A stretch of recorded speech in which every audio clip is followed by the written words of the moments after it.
ஜெய் ஜெய்சங்கர ஹர சங்கர அனைவருக்கும் மாலை வணக்கங்கள். நம்ம வந்து இந்த நவராத்திரி செலிப்ரேஷன்ஸ் ஒரு நாள் ஒன்று பண்ணிகிட்டு இருக்கோம். 20ஆம் தேதியிலேருந்து ஆரம்பித்து இன்னைக்கு 5வது நாள். ஆக்சுவலி நவராத்திரி 22 தான் ஆரம்பித்தது. ஆனால் நம்ம இன்னிலேருந்து 20ஆம் தேதியிலேருந்து ஆரம்பித்து இன்றைக்கி வந்து உபன்யாசம் ராமாயணத்தில் சரணாகதி அது வந்து பண்ண போகிறது வந்து இவர் தான் சர்வேஷ் ஸ்ரீராம். இவருக்கு வந்து 15 வயசு ஆகுது. இவர் வந்து 3 வயசுலேருந்தே அவர் வந்து இந்த தூங்கும் போதெல்லாம் உபன்யாசம் வந்து கேட்டு அப்படியே பழகினதில் அவருக்கு வந்து உபன்யாசம் மேலே ஒரு பேஷனே ஆகிடுது. ஸோ அவர் வந்து இப்போது இன்றைக்கி வந்து நம்மக்கிட்ட இது பண்ணுறதுக்கு உபன்யாசம் பண்ணுறேன்னு கேட்டாங்க. இவங்களை இன்ட்ரடியூஸ் பண்ணது திருமதி சுதா சுந்தர். ஸோ அவள் தான் வந்து இந்த மாதிரி இருக்கா இவங்க பண்ணுவான்னு கேட்டால் இவரை பற்றி ஒரு சின்ன பயோடேட்டா. இவர் வந்து இவரோட குரு திரு துஷ்யந்த் ஸ்ரீதர். நீங்கள் கேள்விப்பட்டிருப்பீங்க துஷ்யந்த் ஸ்ரீதர். அவரோட உபன்யாசம் எல்லாமும் கேட்டிருப்பீங்க. அவர் தான் இவர் வந்து குரு. மானசீகமாக அவரை வந்து அவர்கிட்ட லிட்ரலி போய் ஒரு சீடராக சேர்ந்து இந்த உபன்யாசம் பண்ணுறதெல்லாம் கற்றுட்டுருக்கார். இவரோட பெற்றோர் வந்து கணபதி சுப்பிரமணியம், லக்ஷ்மி. அவங்க அம்மா பாட்டி வந்திருக்கா சிஸ்டர். நம்ம வந்து அந்த பேரண்ட்டை வந்து வாழ்த்தணும். ஏன்னா இந்த மாதிரி குழந்தை வந்து பேஷனில் போகிறதுன்னொன்னே இல்லை நீ படிக்கணும் அது பண்ணணும் இது பண்ணணும்னு நினைக்காம அந்த குழந்தையோட என்ன தேவையோ அதை வந்து அவங்க உபன்யாசம் மேலே ஆர்வம்னொன்னே அதுக்கு ரைட் பர்சனை தேர்ந்தெடுத்து அது பண்ணுறதுக்கு வந்து பெரிய பாக்கியம் செஞ்சுருக்கணும். ஸோ அந்த மாதிரி இது பண்ணதில் இவர் வந்து துஷ்யந்த் அவர்கிட்ட பால சிஷ்யராக உபன்யாசம் பயின்று வருகிறார். இவர் வந்து திருமதி மோகனா ஸ்ரீனிவாசன் அவர்கள்ட்டையும் பயிற்சி பெற்று வருகிறார். திரு ராம் பிரசாத் அவர்களிடம் தேவாரம் திருவாசகம் எல்லாம் பயின்றிருக்கிறார். திருமதி ஸ்ரீவித்யா ஸ்ரீனிவாசனிடம் இசை பயின்று வருகிறார். 5 வயதிலிருந்தே இவர் கோவில்களிலும் பிற மங்கள நிகழ்வுகளிலும் ஆன்மீக சொற்பொழிவு ஆற்றி வருகிறார். பால பிரவசன சிகாமணி மற்றும் ஆன்மீக செல்வம் என்ற பட்டங்களை சர்வேஷ் பெற்றுள்ளார். சர்வேஷின் சில முக்கிய உபன்யாச நிகழ்ச்சிகள் 2017ஆம் ஆண்டு ஸ்ரீ ஸ்ரீ பெரியவா முன்பு ஜனாபாய் சரித்திரம் சொல்லும் பேரு இவருக்கு கிடைச்சிருக்கு. கடந்த 3 ஆண்டுகளாக சிவன் கோயிலில் பெரிய புராணம் திருவிளையாடல் புராணம் பற்றிய உபன்யாசம் செய்கிறார். நவராத்திரியை முன்னிட்டு கிருஷ்ணன் கோயில் பிள்ளையார் கோயிலெல்லாம் உபன்யாசம் செஞ்சிட்ருக்கார். சர்வேஷ் ஸ்ரீநிதி உபன்யாசம் என்னும் யூடியூப் மூலம் நாயன்மார்களின் சரித்திரம் சொல்லியிருக்கார். ஜெம் டிவியில் இறைவணக்கம் எனும் நிகழ்ச்சியை தொகுத்து வழங்கி வருகிறார். 2021 இவர் ஸ்ரீ பெரியவா முன்பு கங்காவர்தனம் பகவத் பாதால் பற்றிய உபன்யாசம் எல்லாம் பண்ணி 2021 திரு கணேஷ் சர்மா திரு சுந்தர்குமார் அண்ணா முன்பு பிரகலாத சரித்திரம் எல்லாம் சொல்லியிருக்கார். 2021 வேத பாரதியில் ராமநாம பிரபாவம் அதை பற்றி பேசியிருக்கார். 2022 அயோத்தியா மண்டபத்தில் வாதம் விவாதம் அதிலையும் பண்ணியிருக்கார். மேலும் ஆதம்பாக்கம், நங்கநல்லூர், மடிப்பாக்கம் பகுதிகளில் உள்ள கோயில்கள் மற்றும் சென்னையை சுற்றியுள்ள கோவில்களிலும் சத்சங்களிலும் நிகழ்ச்சிகளை வழங்கியுள்ளார். இவரோடது வந்து நாம கலா கேந்திரா போன்ற முகநூல் மற்றும் யூடியூப் தளங்களில் உபன்யாசம் வழங்கியுள்ளார். அதில் வந்து இவர் பண்ண உபன்யாசங்களில் சிலதை பார்க்கலாம். விநாயகர் விஜயம், அறுபடை வீடு, அருணகிரிநாதர் சரித்திரம், கிருஷ்ண லீலை, பார்வதி கல்யாணம், குரு மகிமை, நலம் தரும் நாயன்மார்கள், திருவெண்பாவை விளக்கம், ராமாயணத்தில் நவமணிகள், ராமாயணத்தில் சரணாகதி, ராமாயணம், நரசிம்ம அவதாரம், ராமநாம மகிமை, குருவாயூரப்பன் மகிமை, சங்கர விஜயம், ஹனுமான் பிரபாவம், சுந்தரகாண்டம், மகாபாரத கிளைக்கதைகள். இவ்வளோ இது பண்ணியிருக்கார். இவர் இன்னும் மேலும் வளர்ந்து இன்னும் நிறையா பேர் புகழோடு வரணும்னு எல்லா வல்ல இறைவனை வாழ்த்தி வணங்கி கேட்டுக்கலாம். இவர் இங்கே இன்னைக்கு நம்மக்கிட்ட வந்து பண்ணுறதுக்காக ஒத்துண்டதுக்காக நம்மளோட மனமார்ந்த நன்றியையும் வணக்கத்தையும் தெரிவிச்சுக்கலாம். இங்கே வந்தது நீங்கள் எங்களுக்கு மிக்க மகிழ்ச்சி, உங்களும் மிக்க மகிழ்ச்சி அடைகிறோம். தேங்க்யூ.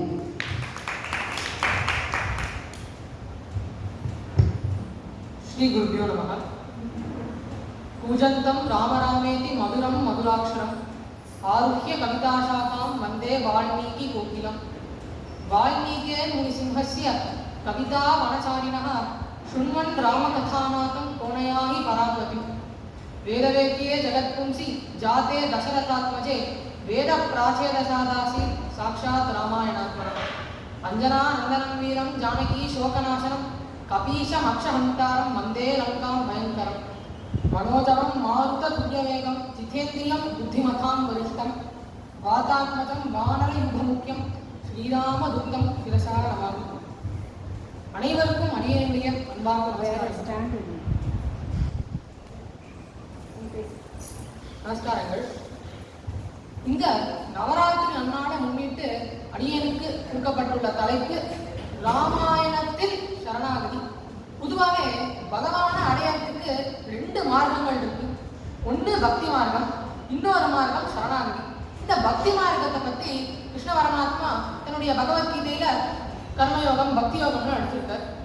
ஆனா இன்னைக்கு நம்ம ராமாயணத்து சரணாகதிங்கிற தலைப்புல என்ன அனுபவிக்க போறோம்னா, யாரெல்லாம் இந்த ராமாயணத்துல சரணாகதி அடைஞ்சிருக்கா, யார் இடத்துல சரணாகதி அடைஞ்சிருக்கா, சரி இந்த சரணாகதியின் மூலமாக அவர்களுக்கு என்ன பலன் கிடைத்தது, சரி அதெல்லாம் இருக்கட்டும், இதனால நமக்கு என்ன மாறல், நம்ம என்ன இதுலேருந்து கத்துக்க போறோம், அதெல்லாம் இந்த ராமாயணத்தில் சரணாகதி என்கின்ற தலைப்பு மூலமா இன்னைக்கு ஆச்சரியமா அனுபவிக்க போறோம்.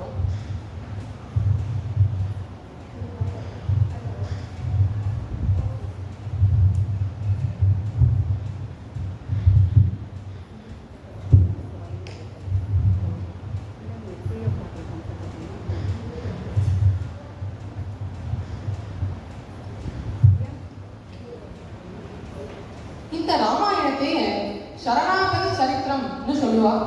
இந்த ராமாயணத்தினுடைய முக்கியமான கருத்து என்னன்னு பார்த்தோம்னா அதுவே சரணாகதி தான். சரி, இப்ப அவங்கள்ட்ட ஒரு கேள்வி கேட்கிறேன், ராமாயணத்துல எவ்வளவு சரணாகதி இருக்கும்னு நினைக்கிறேன்? சும்மா சொல்லுங்க, ஒரு நம்பர் சொல்லுங்களேன். ராமாயணத்துல எவ்வளவு சரணாகதி இருக்கும்? சரணாகதி சரித்திரம் இல்லையா, எவ்வளவு சரணாகதி மினிமம் இருக்கும்?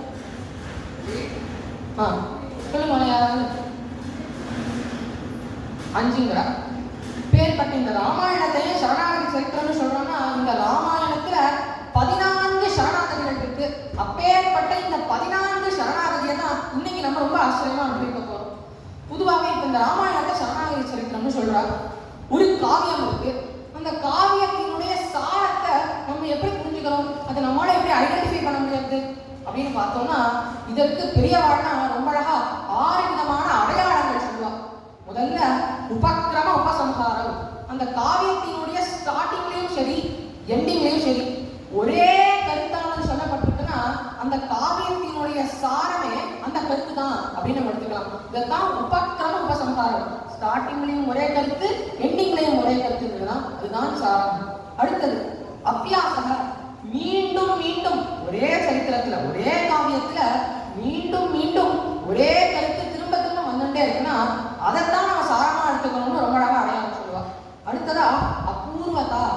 வேறு எங்குமே சொல்லாதபடி ரொம்ப ஆழமா ரொம்ப ரிசர்ச் பண்ணி ஒரு விஷயத்தை அவர் சொல்ல வராருன்னா அதைத்தான் நம்ம சாரமா எடுத்துக்கணும்னு சொல்லுவா. அபூர்வதா. பலம். இந்த செயலை செஞ்சா இந்த பலன், இதை செஞ்சா இந்த பலன் அப்படின்னு இந்த பலனை எதிர்த்து சொல்றதோ அதுதான் நம்ம சாரமா எடுத்துக்கணும்னு சொல்லுவா. அடுத்தது அர்த்தவாதோப பத்திஷ்ட. ஒரு விஷயத்த இது ரொம்ப புகழ்ந்து அந்த சரித்திரம் சொல்றதோ அதைத்தான் நம்ம சாரணமா எடுத்துக்கணும்னு சொல்லுவா. புகழ்ந்து சொல்ற விஷயத்த சாரம்னு சொல்லுவா. அதைத்தான் அர்த்தவாதோப பத்திஷ்ட அப்படின்னு சொல்லுவா. உபபத்திஷ்ட. சரி, இந்த விஷயத்துல இருக்கக்கூடிய ப்ரோஸ் என்ன, இந்த விஷயத்துல இருக்கக்கூடிய கான்ஸ் என்ன, ப்ரோஸ் அண்ட் கான்ஸ் ரொம்ப எடுத்து சொல்லி இதுல ரொம்ப லாஜிக்கலா அர்க்க ரீதியா இதுல இருக்கக்கூடிய பெனிஃபிட்ஸ் என்ன, இதுல இருக்கக்கூடிய லாஸ் என்னங்கிறத ரொம்ப அழகா எது எடுத்து சொல்றதோ அதைத்தான் நம்ம சாரமா எடுத்துக்கணும்னு ரொம்ப அழகா சொல்லுவா. இப்பேற்பட்ட இந்த 6 விதமான அடையாளங்களுமே ராமாயணத்துல சரணாகதிங்கிற ஒரே ஒரு வார்த்தைக்கு, இந்த சரணாகதிக்கு மட்டும்தான் பொருந்தது. அதனாலதான் ராமாயணத்தினுடைய சாரமே ராமாயணத்தையே சரணாகதி சரித்திரம்னு சொல்வா. இப்போ வித்தவுட் எனி ஃபர்தர் டிலே நம்ம இந்த 14 சரணாகதிக்குள்ள நம்ம பிரவேசிப்போம். இப்போ அதற்கு முன்னாடி நம்ம என்னென்ன காண்டங்கள்ல எவ்வளவு சரணாகதி இருக்குன்னு தெரிஞ்சுப்போம்.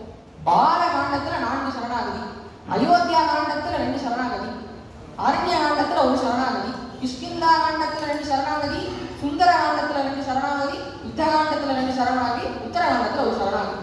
பேர்பட்ட சரணாகதி சரித்திரமான ராமாயணம் அதை இப்போது 2 வண்ணான காலமா அனுபவிப்போம். முதல்ல பாலகாண்டம். துவக்கத்துல தசரத மகாராஜா 60,000 வருஷமா அயோத்தியை ஆட்சி பண்ணிட்டு வர. இப்படி இவ்வளவு காலமா ஆட்சி பண்ணாலும் அவருக்கு ஒரே ஒரு ஆசை, புத்திரபாக்கியம். இந்த புத்திரபாக்கியம் வந்து அவருக்கு கிடைக்கவே இல்லை.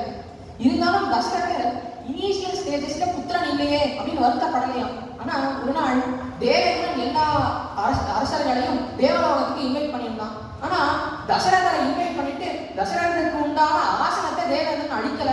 ஏன்னு சொன்னா ஒரு புத்திரன் பிறந்தால்னா அவரால் அந்த புத்திரன் பிறந்ததுக்கு அப்புறம் தான் பித்திருக்களுக்கு, அதாவது புத்திரன் பிறந்த உடனே அவர் ஒரு குளத்துல குதிக்கணுமா.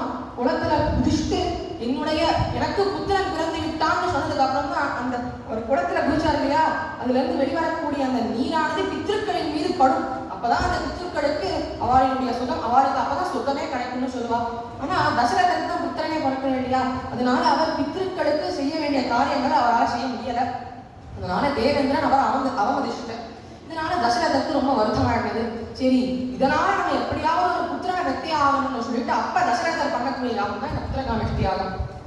அது ஏன் புத்திரகாமேஷ்டி யாகம்னு பண்ற? புத்திரிகாமேஷ்டி யாகம் பண்ணக்கூடாதா? பேட்டி பச்சாவோ பேட்டி படாவோன்னு சொல்றாங்க. அது ஏன் புத்திரிகாமேஷ்டி யாகம் பண்ணக்கூடாதுன்னு பார்த்தோம்னா இந்த இடத்துல ஒரு சூட்சம் இருக்கு. தசரதருக்கு ஏற்கனவே கௌசல்யாவோட ஒரு மகள் இருக்கா. அந்த மகளுக்கு தான் சாந்தா என்று பெயர். இந்த சாந்தாவை தசரதர் சாந்தாவுக்கும் ரிஷசிங்கருக்கும் கல்யாணம் ஆகுது. அதனாலதான் அவருக்கு புத்திரவாக்கியம் அல்ல, புத்திரியெல்லாம் இருக்கா. அதனால புத்திரன் பிறக்கணுங்கிறதுக்காக செய்யக்கூடிய யாகம். இதனால இந்த யாகத்துக்கு புத்திரகாமேஷ்டி யாகம் பேர். இப்படி அந்த ரிஷசிங்கர் கூப்பிட்டார். முதல்ல ஒரு வருட காலம் அவர் அஸ்வமேத யாகம் பண்றார். எதற்கு அஸ்வமேத யாகம் பண்றார்? ஏன்னா இவருக்கு புத்திரவாகம் இல்லை. ஏன் இல்லை? ஏன்னா இக்காலம் அவர் இதுவரைக்கும் இருக்கக்கூடிய பாப்பங்கள், அந்த பாப்பத்தினால இவருக்கு பிள்ளைய பிறக்கல, பிள்ளை பாக்கியமே இல்லை. அதனால அந்த பாப்பங்களை நிவர்த்தி செய்யணும்ங்கிறதுக்காக பாப்ப நிவர்த்திக்காக 1 வருஷ காலம் அஸ்வமேத யாகம் பண்ணார்.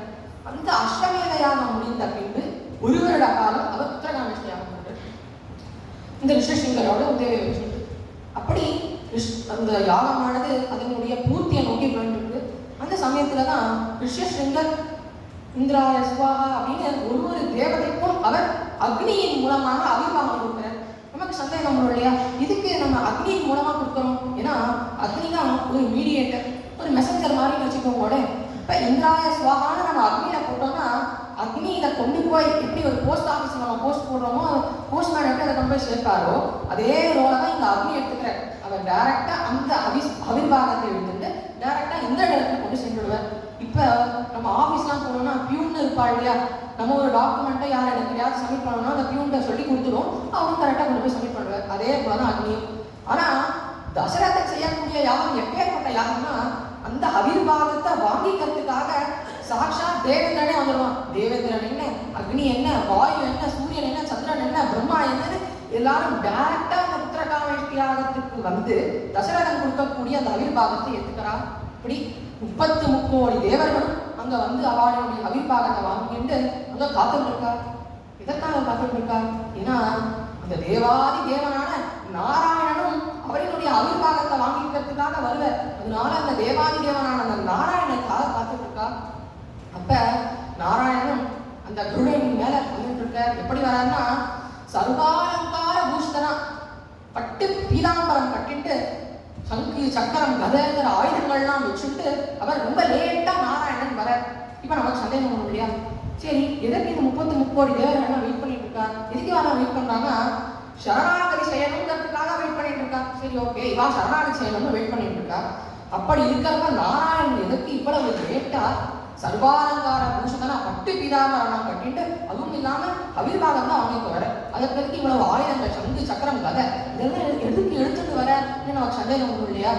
அப்ப நாராயணன் இந்த இடத்துக்கு வர, அதாவது இப்ப இந்த தேவர்கள்லாம் நாராயணனுக்கு சரணாகதி பண்ண போறா இல்லையா, அதனால நாராயணனுக்கு அப்பேற்பட்ட மகிழ்ச்சி. அதாவது உண்ணும் சோறும் உணவும் நீ உண்ணும் சோறு உண்ணும் வெற்றியும் தின்னும் வெற்றியும் எல்லாம் கண்ணுன்னு என் இடத்துல யாராவது சரணாகதி பண்ண மாட்டாரான்னு நாராயணன் காத்துட்டு இருக்க. இப்படி இந்த தேவர்கள்லாம் நாராயணனுக்கு சரணாகதி பண்ண போறாள் இல்லையா, அதனால அவருக்கு சந்தோஷத்தை தாங்க முடியல. அதனால அவருடைய ஸ்வரூப தேஜஸ் ஆனது இன்க்ரீஸ் ஆயிடுது. தேஜஸ்லாம் இன்க்ரீஸ் ஆனதுனால அந்த தேஜஸை மேட்ச் பண்ணணும் இல்லையா, அதற்காக அவர் பட்டி பீதாம்பரம்லாம் கட்டிட்டு வர. சரி ஓகே, அதனால பட்டி பீதாம்பரம் கட்டிக்கிறார். இதற்கு ஆயுதங்கள்லாம் எடுத்துட்டு வர. இவாள்லாம் சரணாகதி பண்ணணும்னு வெயிட் பண்ணிட்டு இருக்கா. இதனால சரணாகதி பண்றா, அசுராவேஷத்தை தாங்க முடியல, ராட்சர்கள்லாம் போட்டு படுத்துறா. இப்ப உதாரணத்துக்கு ஒரு பேஷண்ட் இருக்கா, அவன் வந்து டாக்டரை பார்க்கறதுக்காக போறா. என்னதான் டாக்டர் கரெக்டா அவளுக்கு டயக்னோஸ் பண்ணி மருந்து மாத்திரையெல்லாம் கொடுத்தாலும் டாக்டர் தெரியாம ஸ்டெதஸ்கோப்பை மட்டும் மறந்து வீட்டில் வச்சுட்டேன்னு சொன்னா அவெல்லாம் இவரை டாக்டர்னு ஒத்துப்பாளா? அதே போலத்தான் இவாள்லாம் சரணாகதின்னு வந்திருக்கா. அப்ப நாராயணன் ஆயுதத்தெல்லாம் விட்டுட்டு வந்துட்டாருன்னா சரி இவர் எப்படி நம்மளை காப்பாற்றுவாருன்னு அவளுக்குலாம் சந்தேகம் வரும் இல்லையா. இந்த ஆயுதத்தெல்லாம் எடுத்துட்டு வந்தாலாவது சரி ஓகே, இவர் ஆயுதத்தெல்லாம் வச்சுட்டு இருக்க, இதை பிரயோகம் பண்ணியாவது நம்மளை காப்பாற்றுவாருங்கிற ஒரு நம்பிக்கை வரும் இல்லையா.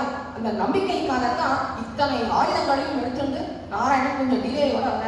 அப்ப 33 கோடி தேவர்கள் பிரம்மா எல்லாரும் நாராயணத்துல சரணாகதி பண்றா. இதான் ராமாயணத்துல வரக்கூடிய முதல் சரணாகதி.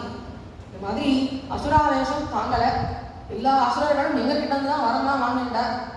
இப்படி அதுவும் இந்த ராவணன் எனக்கு தேவர்களால மரணம் வரக்கூடாது, எச்சனால மரணம் வரக்கூடாது, கிண்ணறனால மரணம் வரக்கூடாது, இப்படி யாராலையும் மரணம் வரக்கூடாது அப்படின்னு வரம் வாங்கிட்டு இருக்கான். இப்படி அந்த வரத்தெல்லாம் எங்கள்கிட்ட வாங்கிட்டு எங்களை போட்டு பாடா கொடுத்தலாம் அப்படின்னு இந்த தேவர்கள்லாம் பிரம்மா எல்லாரும் நாராயணத்துல சரணாகதி பண்றா. அப்ப இந்த ராவணன் எல்லாருனாலையும் மரம் வரக்கூடாதுன்னு கேட்ட அந்த ராவணனுக்கு செலுத்து இருக்கான்.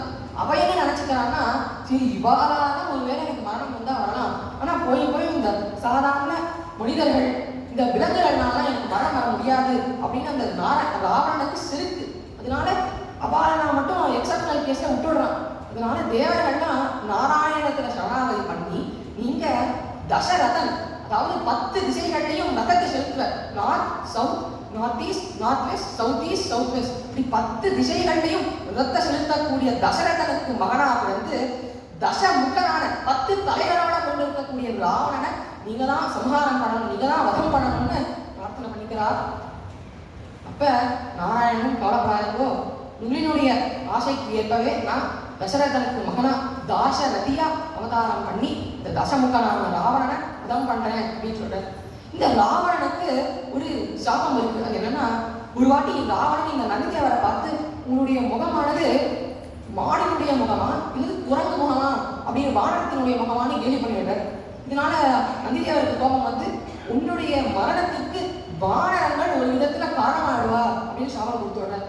அதனால இந்த இடத்துல அதை ஞாபகம் வச்சுட்டு நாராயணன் சொல்றார், வானவர்களாக இருக்கக்கூடிய தேவர்களே, நீங்க இந்த ஜென்மால நான் ராவணா அவதாரம் பண்ணக்கூடிய வானவர்களான நீங்கள் வானரங்களா அவதாரம் பண்ணுங்கன்னு சொல்ல, அப்ப இந்திரன் வாலியா அவதாரம் பண்ற, சூரியன் சுக்ரீவனா அவதாரம் பண்ற, வாயு ஹனுமானா அவதாரம் பண்ற, அக்னி நீலனா அவதாரம் பண்ற, விஸ்வகர்மா நலனா அவதாரம் பண்ற, அஸ்வினி தேவதைகள் மைந்தன் துரிதனா அவதாரம் பண்றான். இப்படி வானவர்களான அந்த தேவர்கள் வானரங்களா அவதாரம் பண்ணிடுறா.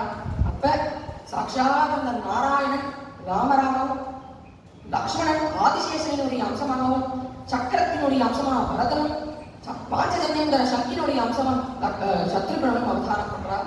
பேர்பட்ட இந்த ராமனுடைய அவதாரத்துக்கு காரணமே ஒரு சரணாகதி தான். பேர்பட்ட பாலகாண்டத்தினுடைய முதல் சரணாகதி, ராமாயணத்தினுடைய முதல் சரணாகதி இப்ப நம்ம வந்து அடுத்த சரணாகதி அதுதான் திரிசங்குவினுடைய சரணாகதி. திரிசங்குவா இந்த பேரை நம்ம கேள்விப்பட்டதே இல்லையே அப்படின்னு தோணுது இல்லையா. பொதுவாகவே சரி ஓகே, இப்ப ராமனுடைய பிரதான ஆச்சாரியர் யாரு சொல்லுங்க? ராமனுடைய பிரதான ஆச்சாரியர் வசிஷ்டர் இல்லையா. ஆனா இந்த ராமாயணத்துல வசிஷ்டரை பத்தின ஸ்டோரி இருக்கான்னு பார்த்தோம்னா வசிஷ்டரை பத்தின கதையே கிடையாது. ஆனா விஸ்வாமித்திரனுடைய கதையானது பாலகாண்டத்துல ரொம்ப விரிவா சொல்லப்பட்டிருக்கு. அது ஏன்னு பார்த்தோம்னா விஸ்வாமித்திரர் சரணாகதிய லட்சணம் செய்யக்கூடியவர். அவர் யாராவது சரணம்னு வந்துட்டானா அவரை எப்பாடுபட்டாவது காப்பாற்றுவார் விஸ்வாமித்திரர். அதனாலதான் பாலகாண்டத்துல மிதிரையில இருக்கும்போது சதானந்தர் ராமன்ட்டையும் லக்ஷ்மணர்கிட்டையும் விஸ்வாமித்திரனுடைய சரித்திரத்தை பத்தி ரொம்ப விழாவதியா சொல்றார். இப்ப அப்பேற்பட்ட இந்த விஸ்வாமித்திரனுடைய சரித்திரத்தை நம்ம அனுபவிச்சு அதனுடைய சரணாகதியினுடைய பலனை அனுபவிக்கும். விஸ்வாமித்திரர் துவக்கத்துல கௌஷிகன் என்கின்ற மகாராஜாவா இருந்தார். அப்படி இருக்கும்போது ஒரு நாள் வசிஷ்டர் இடத்துல காமதேனு என்கின்ற பசு இருக்கு. அந்த பசுவை பார்த்த உடனே விஸ்வாமித்திரருக்கு ரொம்ப ஆசையா இருக்கு. பொதுவாகவே இந்த மாதிரி நல்ல நல்ல விஷயங்கள்லாம் இருந்ததுன்னா அது கவர்மெண்டினுடைய ஆணைக்கீழே தான் இருக்கணும்னு சொல்லிட்டு அந்த காமதேனு என்கின்ற பசுவை அது என்னுடைய ராஜ்யத்துக்கு கீழே தான் இருக்கணும், அதனால அந்த காமதேனுவை என் இடத்துல கொடுத்துருங்கோ அப்படின்னு விஸ்வாமித்திரர் வசிஷ்டர் இடத்துல கேட்கிறார்.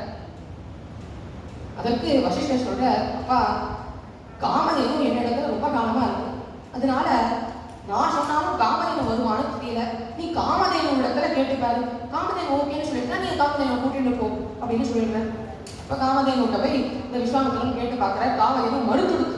அதனால விஸ்வாமித்திரருக்கு அவரே அரசியல் இல்லையா, கௌஷிகர் இல்லையா, அவருக்கு கோபம் வந்து உள்ளது. அவர் தன்னுடைய சேனியத்தை அனுப்புற.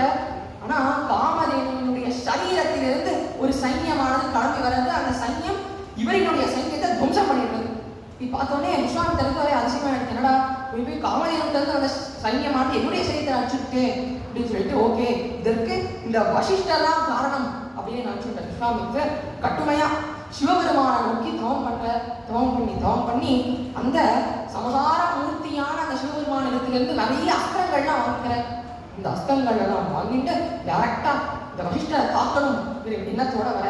வசிஷ்டர் கேட்கிற, நான் என்னப்பா பண்ணேன், நீ தான் காமதேனு கேட்ட, காமதேனு உங்கள்கிட்ட வர மறுத்துடுத்து, நீங்க காமதேனு அட்டாக் பண்ணு, அதனால காமதேனு திருப்பி அட்டாக் பண்ணுது, அதற்கு நீ ஏன் என்கிட்ட வந்து சண்டை போடுற அப்படின்னு கேட்கிற. அதுக்கு விஸ்வாமித்திரர் சொல்ற, அதெல்லாம் எனக்கு தெரியாது, நீ தான் ஏதோ மாயமந்திரம்லாம் பண்ணியிருக்க, அதனாலதான் இந்த மாதிரி ஆயிடுச்சு அப்படின்னு சொல்லிட்டு விஸ்வாமித்திரர் வசிஷ்டர் மேல அவர் அட்டாக் பண்ண ஆரம்பிக்கிற. அப்ப வசிஷ்டர் என்ன பண்ணாருன்னா, அவரினுடைய பிரம்ம தண்டத்தை அவரினுடைய ஆசிரமத்துக்கு முன்னாடி நட்டு வைக்கிற. விஸ்வாமித்திரரும் ஒவ்வொரு ஆயுதமும் போட்டுட்டே இருக்க. எல்லா ஆயுதமுமே அந்த பிரம்ம தண்டத்தை தாண்டியே போற. பிரம்ம தண்டத்தை தொடர்றது புஷ்ண கீழே விழுந்துடுறது. எல்லா ஆயுதத்தையும் விவாகம் பண்றாரு, எல்லா ஆயுதத்துக்கும் அதே ரிசல்ட் தான். கடைசியா ஆயுதங்கள்லயே சிறந்த ஆயுதம் பிரம்மாயுதத்தை பயன்படுத்துற. பிரம்மாயுதம் டைரக்டாவே அந்த பிரம்மதண்டத்தை தொடர்றது. பிரம்மதண்டம் புஷ்ணு எரிஞ்சுள்ளது. பாரா பிரம்மதண்டம் கடைசியா போனதே அப்படின்னு சொல்லிட்டு விஸ்வாமித்தர் மூச்சு விடுறதுக்குள்ள பிரம்மாஸ்திரமே புஷ்ணு கீழே விழுந்துள்ளது. இதை பார்த்த விஸ்வாமித்தருக்கு அதிசயமா இருக்கு. ஓஹோ, அப்படின்னா நம்ம இவ்வளவு நேரமா பலம் அப்படின்னா ஆயுத பலத்தை தான் நம்ம நினைச்சுட்டு இருக்கோம். ஆனா ஆயுத பலங்கிறது ஒரிஜினலான பலம் கிடையாது, தபசு தான் ஒரிஜினலான பலம் அப்படின்னு புரிஞ்சுக்கிறார். திக்பலம், சத்திரிய பலம், பிரம்ம தேஜோ பலம் அப்படின்னு பிரம்ம தேஜஸ் தான் பலம் அப்படின்னு சொல்லிட்டு நான் தபஸ் பண்ண போகிறேன் டைரக்டா தமிழகத்துக்கு வர. தமிழகத்துக்கு வந்து 1000 ஆண்டுகளா கட்டும் தபஸ் பண்ணி தபஸின் மூலமாக எப்படியாவது இந்த வசிஷ்டரை ஜெயிச்சே ஆகணும் தபஸ் பண்ற. இப்படி ரொம்ப நாள் ஆகுது. அப்படி இருக்கும்போதுதான் இப்படி இக்ஷ்வாக்கு வம்சத்துல வந்த ஒரு ராஜா. அந்த ராஜாவுக்கு திரிஷங்கு அப்படின்னு பேர். அந்த ராஜாவினுடைய இயற்பெயர் வந்து சத்யவிரதன். ஆனா அவன் 3 விதமான பாபங்கள் செஞ்சான். ஒண்ணு, அவன் ராஜ்யத்தை ஆழ தெரியாம ஆண்டதுனால அவன் ராஜ்யத்தை விட்டு துரத்தி விடுறான். இது அவன் செஞ்ச முதல் பாவம். இன்னொரு பாவம், ஒரு பசுமாட்டை திருடிட்டான். இன்னொரு பாவம், ஒரு பிராமணனை அடிச்சு அந்த பசுமாட்டை அவனுக்கு போஜனமா கொடுத்துட்டான். இந்த 3 விதமான பாபங்களை அவன் செஞ்சதுனால அவனுக்கு திரிஷங்கு என்று பெயர். இந்த திரிஷங்குவுக்கு ஒரு ஆசை. அது என்ன ஆசைன்னா, நான் என்னுடைய இதே சரீரத்தோட நான் சொர்க்கத்துக்கு போகணும் அப்படின்னு ஆசை. அதனால அவனுடைய ஆசையை கொண்டு போய் வசிஷ்டர்கிட்ட கேட்கறான். இந்த மாதிரி எனக்கு இதே சரீரத்தோட எனக்கு சொர்க்கத்துக்கு போகணும்னு ரொம்ப ஆசையா இருக்கு, நீங்க தான் எனக்கு யாகம் செஞ்சு கொடுக்கணும், அந்த யாகத்தின் மூலமாக நான் இதே சரீரத்தோட சொர்க்கத்துக்கு போகணும்னு கேட்கறான். இப்ப வசிஷ்டர் சொல்றாருப்பா, நம்ம இயற்கைக்கு மாறா எந்த விதமான விஷயத்தையுமே பண்ணக்கூடாது அப்படின்னு அந்த யாகத்தை பண்ண மாட்டேன்னு மறுத்து விடுற. இந்த திரிஷங்கு என்ன பண்றாரு, டைரக்டா விஸ்வாமித்திரனுடைய புதல்வர்கிட்ட போய் இந்த மாதிரி எனக்கு யாகம் செஞ்சு தரையலா அப்படின்னு கேட்டு பாக்குறேன். அவளும் மறுத்து விடுறா. மீண்டும் போய் வசிஷ்டத்தையே கேட்டு பாக்குறேன். இப்ப வசிஷ்டருக்கு கோபம் வந்துடுறது. நான் இப்பதான் உங்ககிட்ட சொன்னேன், ஆனா நீ அதை கேட்காம மீண்டும் மீண்டும் என்கிட்ட அது வந்து அதே விஷயத்த கேட்டுட்டு இருக்க. அதனால நீ சண்டாரனா போ, உன்னுடைய சரீரமானது நன்னா இருக்கிறதுனாலதான் நீ இதே சரீரத்தோட நீ சொர்க்கத்துக்கு போகணும்னு ஆசைப்படுற. அதனால உன்னுடைய சரீரமே சண்டாளனுடைய சரீரத்துக்கு சமமாகட்டும்னு சொல்ற. உடனே அவனுடைய தோல்னா சுருங்கிடுறது. அவன் போட்டுட்டு இருக்கக்கூடிய ஆபரணங்கள்லாம் வெள்ளி சங்கிலியா ஆயிடுறது. இப்படி ரொம்ப வருத்தப்படுறான். சரி, இனிமே நான் வசிஷ்டர்கிட்ட கேட்டு எந்த பிரயோஜனமே இல்லைன்னு சொல்லிட்டு வசிஷ்டரினுடைய ரைவல் யாரு, இந்த விஸ்வாமித்திரர் தானே, அதனால டைரக்டா இவன் தமிழகத்துக்கு வரான். தமிழகத்துக்கு வந்து விஸ்வாமித்திரனுடைய கால்கள்ல சரணாகதி அடையலாம். சரணாகதி பண்ணி அந்த திஷங்கு சொன்னான். இந்த மாதிரி திஷங்கு ரொம்ப லாஜிக்கலா யோசிப்பான். அவனுக்கு தெரியும் விஸ்வாமித்திரருக்கும் வசிஷ்டருக்கும் ஆகாது அப்படின்னு. அதனால திஷங்கு சொல்றான், நான் போய் வசிஷ்டர்கிட்ட கேட்டேன், இந்த மாதிரி என்னை இதே சரீரத்தோட நான் அனுப்புங்கன்னு. ஆனா வசிஷ்டரால முடியாதுன்னு சொல்லிட்டேன், அதனால நீங்க தான் எங்களுக்கு செஞ்சு வைக்கணும் அப்படின்னு கேட்கிறாரு. ஏன்னா இவருக்கு தான் தெரியும்ல, ஏன்னா வசிஷ்டர் செய்ய முடியாத விஷயத்த நான் செஞ்சு காமிப்பேன் அப்படின்னு விஸ்வாமித்திரர் யோசிச்சு நமக்கு உதவி பண்ணலாம் இல்லையா அப்படின்னு நினைச்சிட்டு இருக்கான் இந்த திஷங்கு. ஆனா விஸ்வாமித்திரர் இந்த திஷங்குவுக்கு ஹெல்ப் பண்ணதுக்கு வேற காரணம் உண்டு. ஏன்னா திஷங்கு டைரக்டா வந்து இவனிடத்துல சரணாகதி பண்ணிட்டான். எவன் சரணாகதி அடைஞ்சிட்டானோ அவன் என்ன கேட்டாலும் நம்ம கொடுத்தே ஆகணும். அவன் உள்ளத்தக்கவனாகவே இருந்தாலும், அவன் எவ்வளோ பெரிய தவறே செஞ்சிருந்தாலும் அவன் சரணம்னு நம்ம காலில் விழுந்துட்டானா அவன் என்ன கேட்கிறானோ அதை நம்மால முடிஞ்ச அளவுக்கு நம்ம மனசாட்சி யாரை என்ன கொடுக்க முடியும்னு தோன்றதோ அதை நம்ம கொடுத்து நம்ம உதவி பண்ணணும். இப்படி இந்த திஷங்கு சரணாகதினு வரான். இல்லை இதே சரீரத்தோட என்ன சொர்க்கத்துக்கு அனுப்பணும்னு கேட்கலாம். விஸ்வாமித்திரன், சரிப்பா நீ என் இடத்துல சரணம் அடைஞ்சிட்ட, நான் இவ்வளவு 1000 வருஷமா நான் தபஸ் வச்சிருக்கேன், என்னுடைய தபசின் மூலமாக நான் உன்னை சொர்க்கத்துக்கு அனுப்புறேன்னு சொல்லிட்டு இந்த திஷங்குவுக்காக யாகம் செய்யற. இந்த யாகத்துக்கு நிறைய முனிவர்கள்லாம் வந்து அவனை ஏழாமா பேசலாம். பாருங்க, யாகம் செய்யாதோ ஒரு சண்டாளன், செஞ்சு வைக்கவரோ ஒரு சத்திரியன், இந்த யாகம் எப்படி ஒர்க் அவுட் ஆகும் அப்படின்னு அவனை ஏழாமா பேசலாம். இப்படி யாகம்லாம் நடக்கிறது. கடைசியில பூர்ணாபுதி எல்லாம் கொடுத்த பிறகு விஸ்வாமித்திரர் சொல்றான், திஷங்கு சா ஷரீரேன ஸ்வர்கம் கச்சது ஸ்வாஹா அப்படின்னு சொல்றார். திஷங்கு சா ஷரீரேன இதே சரீரத்தோட ஸ்வர்கம் கச்சது, அப்படியே மேல போ, ஸ்வர்க்கத்துக்கு போ, இதே சரீரத்தோட போ அப்படின்னு சொல்றார். ஆனா திஷங்கு அதே இடத்துல தான் இருக்கான். இப்ப இந்த முனிவர் என்ன சொல்றா, உங்களுக்கு முன்பே தெரியும் இப்படியெல்லாம் யாகம் செஞ்சா அந்த யாகம் எப்படி பழிக்கும் அப்படின்னு அவன் ஏனாம பேசுறார். இப்ப விஸ்வாமித்திரர் பாக்குற, நான் இந்த 1000 வருடங்களா தபஸ் பண்ணி எந்த தபஸை நான் கெயின் பண்ணியிருக்கேனோ இந்த மொத்த தபஸையும் நான் உனக்கே தரேன். திஷங்கு சரீரேன ஸ்வர்கம் கச்சது ஸ்வாஹா அப்படின்னு சொல்றேன். இப்ப திஷங்கு ஸ்வர்க்கத்தை நோக்கி கிளம்புறான். இப்ப தேவேந்திரன் பாக்குற மேலோகத்துல இருந்து, என்னடா திஷங்கு மேலே அப்படி பூலோகத்துக்கு மேல ஒரே சரீரத்தோட வரானேன்னு சொல்லிட்டு தன்னுடைய வஜ்ராயுதத்தினால இந்த திஷங்குவோட மண்டையில தட்டுற. திஷங்கு தலைகீழ பூலோகத்தை நோக்கி கீழே குழுந்து இருக்கான். இப்ப விஸ்வாமித்திரரே, நான் உங்களுக்கு சரணாகதி அடையறேன், எப்படியாவது காப்பாத்துங்கோ அப்படின்னு கேட்கிறப்ப விஸ்வாமித்திரர், அதான் என்கிட்ட இருக்கவே இருக்கு தபஸ் எடுத்துக்கோ. திஷங்கு அத்திர திஷ்ட, அங்கேயே இருன்னு சொல்ற. திஷங்கு அந்த இடத்துல நின்றுடுறான். இப்ப விஸ்வாமித்திர இடத்துல கேட்கறான், எனக்கு இந்த இடத்துல சொர்க்கம் பார்க்க தரேன்னு சொன்னேன், ஆனா சொர்க்கத்துக்கே என்னால போக முடியலையே அப்படின்னு ரொம்ப வருத்தத்தோட இந்த திஷங்கு கேட்கறான். அப்ப விஸ்வாமித்திரர் சொல்ற, கவலைப்படாத, என்னிடத்துல இருக்கிறது தபஸ், அதனால என்னுடைய தபஸை பயன்படுத்தி நீ எங்க இருக்க அந்த ஆகாசத்திலேயே உனக்காக நான் ஒரு சொர்க்கத்தை உருவாக்கி தரேன்னு சொல்லிட்டு ஆகாசத்துல திஷங்குவுக்குன்னு தனியா விஸ்வாமித்திரர் தன்னுடைய தபஸை யூஸ் பண்ணி ஒரு சொர்க்கத்தை உருவாக்குற. அதைத்தான் திஷங்கு ஸ்வர்க்கம் அப்படின்னு சொல்லுவா. இப்படி இந்த திஷங்குவுக்கு ஒரு சொர்க்கத்தை உருவாக்கி கொடுத்துட்டார். அப்பதான் இதுல இருந்து நமக்கு என்ன புரியுது, சரணம்னு ஒருத்தர் வந்தாருன்னா அவரை நம்மளால என்ன முடியுமோ, நம்மளுடைய மனசாட்சிக்கு தெரியும் நம்மளால என்ன முடியும்னு, அதையாவது அவருக்கு நம்ம கொடுத்து ஹெல்ப் பண்ணணுங்கிறது இந்த சரித்திரம் மூலமா நமக்கு தெரியுது. இப்படி அவனுக்குன்னு தனியா ஒரு சொர்க்கத்தை உருவாக்கிட்டார். சரி, சொர்க்கத்தை உருவாக்கியாச்சு, அடுத்து நம்ம ஒரு பூலோகத்தை உருவாக்குவோம் அப்படின்னு சொல்லிட்டு விஸ்வாமித்திரர் கிளம்பி போற. அப்ப பிரம்மதேவனே வந்தோன்ற, அப்பா என்னத்தான் படைப்பு கடவுள்னு சொல்லுவா, ஆனா நீயே இவ்வளவு சிருஷ்டி பண்ணிட்ட, ஆனா உன்னே ஒண்ணு மட்டும் நான் சொல்லணும், உங்களுடைய தபஸினுடைய பேலன்ஸ் எவ்வளவு இருக்குன்னு பாருங்க அப்படின்னு சொல்றாரு. அவரும் ஒரு ஆண்ட்ராய்டு ஆப் ஓபன் பண்ணி தபஸ் பேலன்ஸ் பார்க்கல, பார்த்தா அதுல மில்லுன்னு வந்துருக்கு. இவர் 1000 ஆண்டுகளா எவ்வளவு கஷ்டப்பட்டு தபஸ் பண்ணாரோ மொத்த தபஸும் இப்ப 0 அப்படின்னா நம்மளால என்ன பண்ணிருக்கோம், ரொம்ப வருத்தப்பட்டிருக்கோம் இல்லையா? ஆனா விஸ்வாமித்திரர் வருத்தமே படல. ஏன்னா நான் சரணாகதின்னு ஒருத்தன் வந்திருக்கான், அவனுக்கு நான் உதவி பண்ணிட்டேன்னு அவருக்கு அந்த இடத்துல சந்தோஷம் தான் வருது. இப்பேற்பட்ட மனசு விஸ்வாமித்திரருக்கு தான் வரும். அதனாலதான் இந்த மனசு இருக்கிறதுனாலதான் வெறும் அவருடைய தபசுனால மட்டும் அவருக்கு பிரம்மரிஷி பட்டம் வரல, இந்த மனசு இருக்கிறதுனாலதான் அவருக்கு பிரம்மரிஷி பட்டமே கிடைச்சது. இப்படி இது பாலகாண்டத்துல வரக்கூடிய 2வது சரணாகதி. அடுத்ததா பாலகாண்டத்துல வரக்கூடிய 3வது சரணாகதி இப்ப நம்ம அனுபவிப்போம்.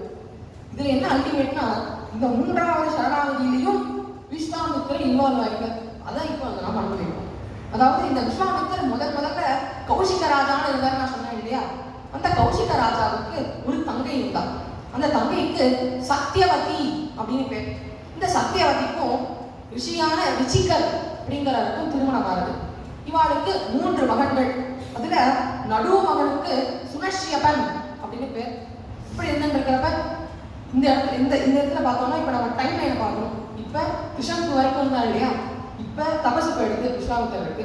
விஸ்வாமித்திரர் திரும்பியும் புஷ்கரம், ராஜஸ்தான்ல இருக்கக்கூடிய புஷ்கர கஷேத்திரத்துல மறுபடியும் தபஸ் பண்ண ஆரம்பிக்கிற ஒரு 1000 ஆண்டுகளா. இந்த கிருஷ்ணக்கு என்பவனும் விஸ்வாப குலத்துல வந்தவன் தான். இப்ப இந்த கிருஷ்ணகுவினுடைய காலம் நான் போய் அம்பரீஷனுடைய காலமானது வந்திருக்கு. இப்படி இருந்திருக்கக்கூடிய சமயத்துல அம்பரீஷன் நிறைய யாகங்கள்லாம் பண்ணுவா. இப்ப அவன் யாகம் பண்ணி தேவேந்திரனுக்கு வேகம் இருக்கு. ஏன்னா அவன் எவ்வளவு யாகம் பண்ணிட்டான்னா இதற்கு மேலேயும் அவன் யாகம் பண்ணா அவனுக்கு இந்திர பதவி கிடைச்சிடுமோ அப்படின்னு தேவேந்திரன் பயந்து அவன் செய்யக்கூடிய யாகத்தினுடைய பலி, மிருக பலி கொடுப்பா இல்லையா, அந்த மிருகத்தை தேவேந்திரன் கவர்ந்து என்று சொல்றான். இப்ப மிருகம் இல்லைன்னா யாகமானது பூர்த்தி அடையாது. சரி, இப்ப மிருகமானது போயிடுது. இப்ப அந்த பலி கொடுத்தாதான் யாகமானது பூர்த்தி ஆகும். யாகத்தை பாதியிலேயே விட்டோம்னா அந்த பாவமானது 7 அடுத்து வரக்கூடிய 7 தலைமுறைகளை தாக்கும்னு சொல்லுவா. அதனால யாகத்தை எப்படியாவது கம்ப்ளீட் பண்ணியே ஆகணும். சரி, இதற்கு ஏதாவது பிராயச்சித்தம் இருக்கா அப்படின்னு பார்த்தோம்னா, இந்த மிருகமானது குறைந்திருக்குன்னா அடுத்து நம்ம கொடுக்கக்கூடிய பலியானது நரபலியாகத்தான் இருக்கணும் அப்படின்னு சாஸ்திரம் சொல்றது. சரி, நரபலி தான் கொடுக்கணும். சரி, ஆனா யார் முன்னாடி நரபலி கொடுக்கணும்னு சொல்லுவா அப்படின்னு பார்த்தா, எந்த ஒரு தந்தை தன்னுடைய மகனை அவரினுடைய சம்மதத்தோட கொடுக்கிறாரோ அந்த மகனை நம்ம பலி கொடுக்கலாம் அப்படின்னு சாஸ்திரம் சொல்றது. அதனால இந்த அம்பரீஷனும் அப்படி ஒரு தந்தைக்காக வேண்டிய இருக்க. அப்ப இந்த ரிச்சிகர்ட்ட வந்து கேட்கிற, இந்த மாதிரி உங்களுக்கு தான் 3 மகன்கள் இருக்காளே, ஒரு மகனை இந்த லோகக்ஷேமத்துக்காக நீங்க பலி கொடுப்பீங்களா அப்படின்னு கேட்க, இப்ப ரிச்சிகர் சொல்ற, நீ எனக்கு நல்ல சன்மானம் தந்தேன்னா எனக்கு 3 மகன்கள் இருக்கா. முதல் மகன் வந்து எனக்கு பித்திருக்காரியங்கள்லாம் செய்யறதுக்கு வேணும். அதனால முதல் மகனை தவிர நீ 2வது மகனையும் இல்லை 3வது மகனையும் எடுத்துக்கோ அப்படின்னு சொல்ற. ஆனா சத்தியவதி அந்த மனைவி சொல்றா, 3வது மகன் கடைக்குட்டி சிங்கம், கடைக்குட்டி செல்லம், அதனால அவரை நீங்க எடுக்காதீங்கோ. இப்ப அப்பா வந்து முதல் மகன் கேட்கிறா, அம்மா வந்து 3வது மகன் கேட்கிறா, நடுவுல மாட்டிக்கிற இந்த மிடில்ச்சு. அதனால இந்த சுனஷியப்பன் தான் நிச்சயம் இருக்கான். அதனால இந்த சுனஷியப்பனை பலி கொடுக்கலாம் அப்படின்னு ஆடுது. இந்த சுனஷியப்பனை அந்த அம்பரீஷனுடைய காவலாளிகள்லாம் வெளி கொடுக்கறதுக்காக கூட்டிட்டு போறா. எந்த மார்க்கமா கூட்டிட்டு போறான்னா, எந்த இடத்துல விஸ்வாமித்திரர் உட்கார்ந்துட்டு தபஸ் பண்ணிட்டு இருக்காரோ, புஷ்கரத்தில் தபஸ் பண்ணிட்டு இருக்காரு இல்லையா, அந்த புஷ்கரத்தினுடைய வழியாக இந்த சுனஷியப்பனை அப்படியே பலி கொடுக்கறதுக்காக கூட்டிட்டு போயிட்டு இருக்கா. அப்ப சுனஷியப்பன் பார்க்கறான், தாய் மாமா அங்கதான் தபஸ் பண்ணிட்டு இருக்காரு. அதனால டைரக்டா போய் விஸ்வாமித்திரத்துல சரணாகதி அடையிற. இப்பதான் பாவம் விஸ்வாமித்திரர் ஏற்கனவே கிருஷ்ணனுக்காக மொத்த தபஸை கொடுத்தார். இப்ப திரும்பியும் வந்து இந்த சுனஷியப்பன் சரணாகதி அடையலாம். என்னப்பா ஆச்சு அப்படின்னு விஸ்வாமித்திரர் கேட்கிறார். இப்ப சொல்றான், அம்மா எனக்கு வாழணும்னு ஆசை, ஆனா என்னுடைய அப்பாவும் என்னை கைவிட்டுட்டா, உங்க அம்மாவும் என்னை கைவிட்டுட்டா, அதனால இப்ப என்ன பலி கொடுக்கறதுக்காக பண்ணிருக்கான், நீங்க தான் காப்பாற்றணும், உங்களிடத்துல சரணாகதி அடையிறேன் அப்படின்னு சொல்றா. உடனே விஸ்வாமித்திரருக்கு ஆச்சரியமா இருக்கு, என்னப்பா சரணாகதிலாம் சொல்லிட்டு உன்னை எப்பயாவது நான் காப்பாற்றி விடுறேன் அப்படின்னு சொல்லிட்டு விஸ்வாமித்திரர் சொல்ற, எனக்கு 100 புதல்வர்கள் இருக்கா அப்படின்னு சொல்லிட்டு 100 பேரையும் கூப்பிடுற. உங்க 100 பேர்ல யாராவது ஒருத்தர் போய் இந்த யாகத்துக்கு நீங்க பலியாகுங்கோ அப்படின்னு சொல்ற. அப்பா அவெல்லாம் கேட்கிறா, இப்பா ஊராமுலையை காப்பாற்றுறதுக்காக சொந்த பிள்ளையா பலி கொடுப்ப அப்படின்னு கேட்க, உடனே விஸ்வாமித்திரர் சொல்ற, இவன் சரணாகதி அடைஞ்சிருக்காண்டா, சரணாகதியினுடைய மகத்துவம் எப்பேற்பட்டதுன்னா, ஒருத்தர் சரணம்னு வந்திருக்கானா சொந்த மகனை தியாகம் பண்ணியாவது அந்த சரணாகதியை காப்பாற்றணும் அப்படின்னு சரணாகதியினுடைய மகத்துவத்தை விஸ்வாமித்திரர் ரொம்ப அழகா சொல்ற. ஆனா அந்த மகன்கள்லாம் கேட்கவே இல்லை. அவெல்லாம் சொல்றா, உங்களாலாம் போக முடியாது அப்படின்னு மறுத்து விடுறான். விஸ்வாமித்திரருக்கு கோபம் வந்து, நீங்களாம் சண்டாளங்களா போகும் அப்படின்னு சாபம் கொடுத்துடுற. அவள்லாம் வருத்தம் பண்ணும் இல்லையா, ஆனா அவள்லாம் சந்தோஷப்படுறா. ஏன்னா எப்ப அவன் சண்டாளனாக மாறிட்டாலோ இனிமே அவளை பலி கொடுக்க முடியாது. சரி, இனிமே இந்த 100 புதல்வர்களுமே பலி கொடுக்க முடியாது. அவள்லாம் சொல்றா, நாங்க 100 பேர் போயிட்டோம், அப்பா இனிமே உன்னுடைய தலையை நீ பலி கொடுத்துக்கோ அப்படின்னு ரொம்ப ஏழமா சொல்றா. அப்ப விஸ்வாமித்திரர் சொல்ற, கவலைப்படாத, இந்த புஷ்கர கஷேத்திரத்துல நான் ரொம்ப வருஷமா தபஸ் பண்ணிட்டு இருக்கேன். என்னுடைய தபஸை யூஸ் பண்ணி அந்த உபேந்திரனாக இருக்கக்கூடிய அந்த வாமன பகவான் மீது நான் ஒரு மந்திரத்தை கண்டறிஞ்சு சொல்றேன்னு சொல்லி ஒரு மந்திரத்தை இந்த சுனஷியப்பனுக்கு அவர் உபதேசம் பண்ற. உன்ன இப்ப இந்த பலி கொடுக்க போறா இல்லையா, அவ உன்னை யூபஸ்தம்பம்ங்கிற ஒரு தூண்ல கட்டுவா. அப்ப இந்த புரோகிதர் வந்து உன்னை பலி கொடுப்ப. அந்த சமயத்துல இந்த உபேந்திர பகவான் மீது இருக்கக்கூடிய இந்த மந்திரத்தை நீ சொல்லு, இந்த மந்திரமானது உன்னை காப்பாற்றும் அப்படின்னு விஸ்வாமித்திரர் சொல்றார். உடனே இந்த சுனஷியப்பன் விஸ்வாமித்திரர் அந்த பலி கொடுக்க அந்த யாகம் நடக்கக்கூடிய அந்த இடத்துக்கு போறா. இந்த யாகம் நடக்கக்கூடிய இடத்துல அம்பரீஷன் இருக்கான், வசிஷ்டர் இருக்கார், இந்த ரிஷிகர் சத்தியவதினா இருக்கா. அப்ப யாகமானது பூர்த்தி அடையக்கூடிய நிலைக்கு வந்துள்ளது. இந்த சுனஷ்யப்பன இந்த யூபஸ்தம்பங்கிற தூண்ல கட்டுறா. இந்த புரோகிதர் வந்து யூபஸ்தம்பத்துல கட்டியிருக்கக்கூடிய இந்த சுனஷ்யப்பனம் பலி கொடுக்கறதுக்காக அந்த அருவாளை ஓடி அவனுடைய தலையை வெட்ட போற. அப்பதான் இவன் அந்த மந்திரத்தை பிரயோகம் பண்றான். மந்திரத்தை சொன்ன உடனே அந்த புரோகிதர் அவருடைய வாழை தூக்கி போட்டுட்டு, நான் இவ்வளவு காலமா நான் மிருகபலி நான் கொடுத்துருக்கேன், நரபலி நான் கொடுத்ததே இல்லை, அதனால இந்த காரியத்தை என்னால செய்ய முடியாதுன்னு சொல்லிட்டு அவர் ஓடோடி போயிட்டார். அப்புறமா இப்ப என்ன இருக்குன்னா, ரிஷிகர் இருக்கார் இல்லையா, சுனஷ்யேபனுடைய சொந்த தந்தை, அவர் சொல்றார், நீ அம்பரீஷா எனக்கு நீ இன்னும் கொஞ்சம் சன்மானம் கொடு, நானே என்னுடைய சொந்த கைகளால இவனை பலி கொடுக்குறேன் அப்படின்னு சொல்றார். அதான் விஸ்வாமித்தர் பார்க்கற, போய் இவருக்கு போய் என்னுடைய தங்கச்சியை நான் திருமணம் பண்ணி கொடுத்தேனேன்னு ரொம்ப கவலைப்படுறார். அப்ப இந்த ரிஷிகனே தன்னுடைய சொந்த பிள்ளையான இந்த சுனஷ்யேபன் பலி கொடுக்கலாம்னு போகிற அந்த சமயத்துல மீண்டும் இந்த சுனஷ்யேபன் விஸ்வாமித்திர இடத்துல சரணாகதி அடையிற. அப்ப விஸ்வாமித்திர மீண்டும் ஒரு மந்திரத்தை கண்டறிஞ்சு சுனஷ்யேபனுக்கு உபதேசம் பண்ணி கொடுக்கற. அப்ப இந்த மந்திரத்தை சொல்லி முடிச்ச உடனே சாட்சாத் அந்த நாராயணனே வந்து கீழே இறங்கி பார்க்கடல இருக்கக்கூடிய அந்த நாராயணனே வந்து, அம்பரீஷா நீ செய்யக்கூடிய யாகமானது பூர்த்தி அடைஞ்சுடுத்து, இந்த யாகத்தினுடைய பலனானது எல்லாருக்குமே கிடைச்சிடுத்து, அதனால இத்தோட இந்த யாகத்தை நீ பூர்த்தி பண்ணிக்கோ அப்படின்னு சொல்ற. இப்படி யாகமானது பூர்த்தி அடைஞ்சுடுறது, சுனஷ்யேபனுடைய உயிரானது காக்கப்பட்டது. சரி, இதெல்லாம் ஆயிடுது. ஆனா இது ரொம்ப வருத்தமான விஷயம். மீண்டும் விஸ்வாமித்திரனுடைய தபசினுடைய பேலன்ஸ் ஆனது ஜீரோல வந்து இருந்தாலும் விஸ்வாமித்திரர் அதை எண்ணி கவலையே படல. ஏன்னா சரணம்னு வந்த ஒருத்தரை நான் ரட்சணம் பண்ணிட்டேன் அப்படின்னு சொன்னார். அதனாலதான் இந்த ராமாயணத்திலேயே வசிஷ்டரினுடைய சரித்திரமானது பெருசா சொல்லப்படலை. ஆனா சரணாகதர்களுக்கு உதவி பண்ண இந்த விஸ்வாமித்திரனுடைய சரித்திரமானது பாலகாண்டத்துல சகாந்தர், ராமர், லக்ஷ்மணன் இவாளுக்கு சொல்ற மாதிரி ரொம்ப அழகா அமைஞ்சிருக்கு. இப்பேற்பட்ட மூன்றாவது சரணாகதி சுனஷ்யபன் விஸ்வாமித்திர இடத்துல பண்ண சரணாகதி இப்போது நாம் அனுபவிச்சோம். அடுத்ததா பாலகாண்டத்துல இருக்கக்கூடிய கடைசி சரணாகதி.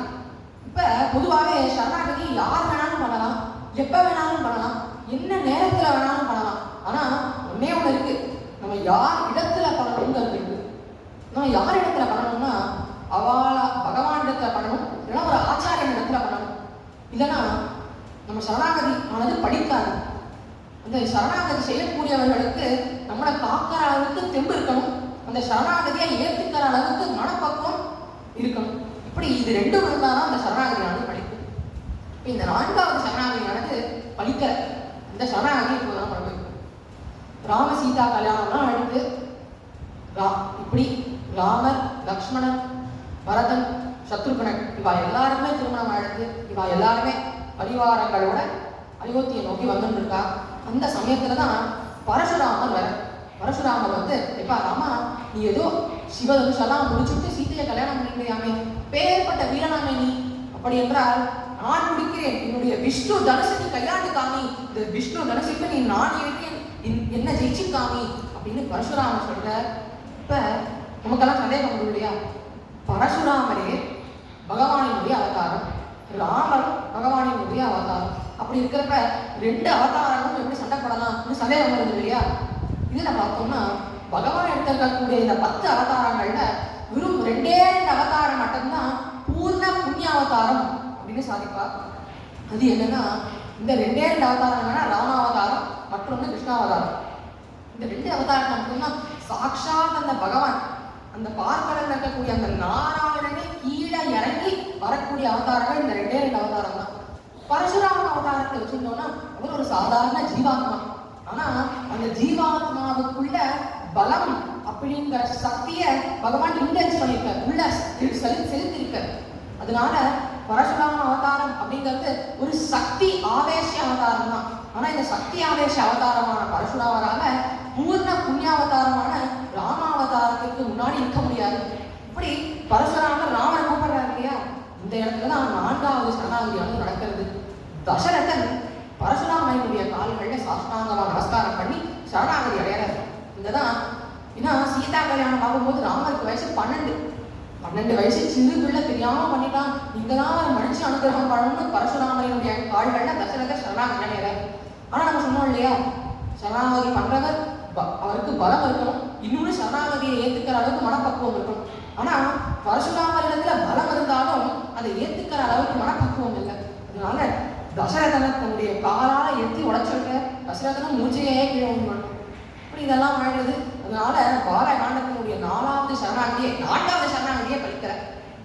இருந்தாலும் ராமர் ஜெயிச்சுடுறார். ராமர் அவர் கொடுத்த விஷ்ணு தனுசையும் கையாண்டு அந்த விஷ்ணு தனுசுக்கு இலக்கா, அதாவது ராமருக்கு ரொம்ப கோபம், இந்த மாதிரி சரணம்னு ஒருத்தர் சரணாகதி அடைஞ்சா அதை நம்ம ஏற்றி ஆகணும். ஆனா பரசுராமர் அதை செய்ய மறுத்துவிட்டார். அதனால பரசுராமர் கொல்லத்தக்கவர். ஆனா பரசுராமர் இவ்வளவு காலமா தபசு பண்ணியிருக்காரு இல்லையா, அந்த தபசினுடைய காரணத்தினால ராமர் பரசுராமனுடைய உயிரை மன்னிச்சு பரசுராமர் செஞ்ச தபசு, அந்த தபசை தன்னுடைய வில்லுக்கு ஆயுதமா வச்சு அந்த தபசெல்லாம் நீக்கிவிட்டார். இப்பேற்பட்ட 4வது சரணாகதி பரசுராமர் இடத்துல தசரதர் செஞ்ச சரணாகதி. இந்த சரணாகதி படிக்கல. இப்பேற்பட்ட சரணாகதி நம்ம அனுபவிச்சோம். இதோட பாலகாண்டத்துல இருக்கக்கூடிய 4 விதமான சரணாகதி பூர்த்தியாகும். இப்ப ஒரு சின்ன ரீகேப். முதல் சரணாகதி தேவர்கள் நாராயணத்துல பண்ணா, இதுக்காக பண்ண அதனுடைய பலன் என்ன, ராமாவதாரம். 2வது சரணாகதி சுஷம்பு விஸ்வாமித்திர இடத்துல பண்ண, எதற்கு பண்ண, சரீரேன சொர்க்கம் போகணும், அதான் அவருக்கு அந்த பலனும் கிடைக்குது. 3வது சரணாகதி விஸ்வாமித்திர இடத்துல சுனசேபன் பண்ண, எதற்கு பண்ண, ஒரு உயிரை காப்பாற்றி கொடுக்கணும் கற்றுக்காக, அதுவும் கிடைக்குது, அந்த பலனும் கிடைக்குது. 4வது சரணாகதி தசரதர் பரசுராமரத்துல பண்ண, ஆனா இந்த மாதிரி தன்னுடைய பிள்ளையான ராமரை காப்பாற்றி கொடுங்கன்னு கேட்ட, ஆனா பரசுராம மருத்துவ இருந்தாலும் ராமர் கடைசியில ஜெயிச்சு. இதுதான் பாலகாண்டத்தில் இருக்கக்கூடிய 4 சரணாகதி. நம்ம ரொம்ப ஆச்சரியமா அனுபவிச்சோம். அடுத்ததா அயோத்தியா காண்டம். அயோத்தியா காண்டத்தில் இருக்கக்கூடிய 2 சரணாகதிகளை இப்போது நாம் அனுபவிக்கிறோம்.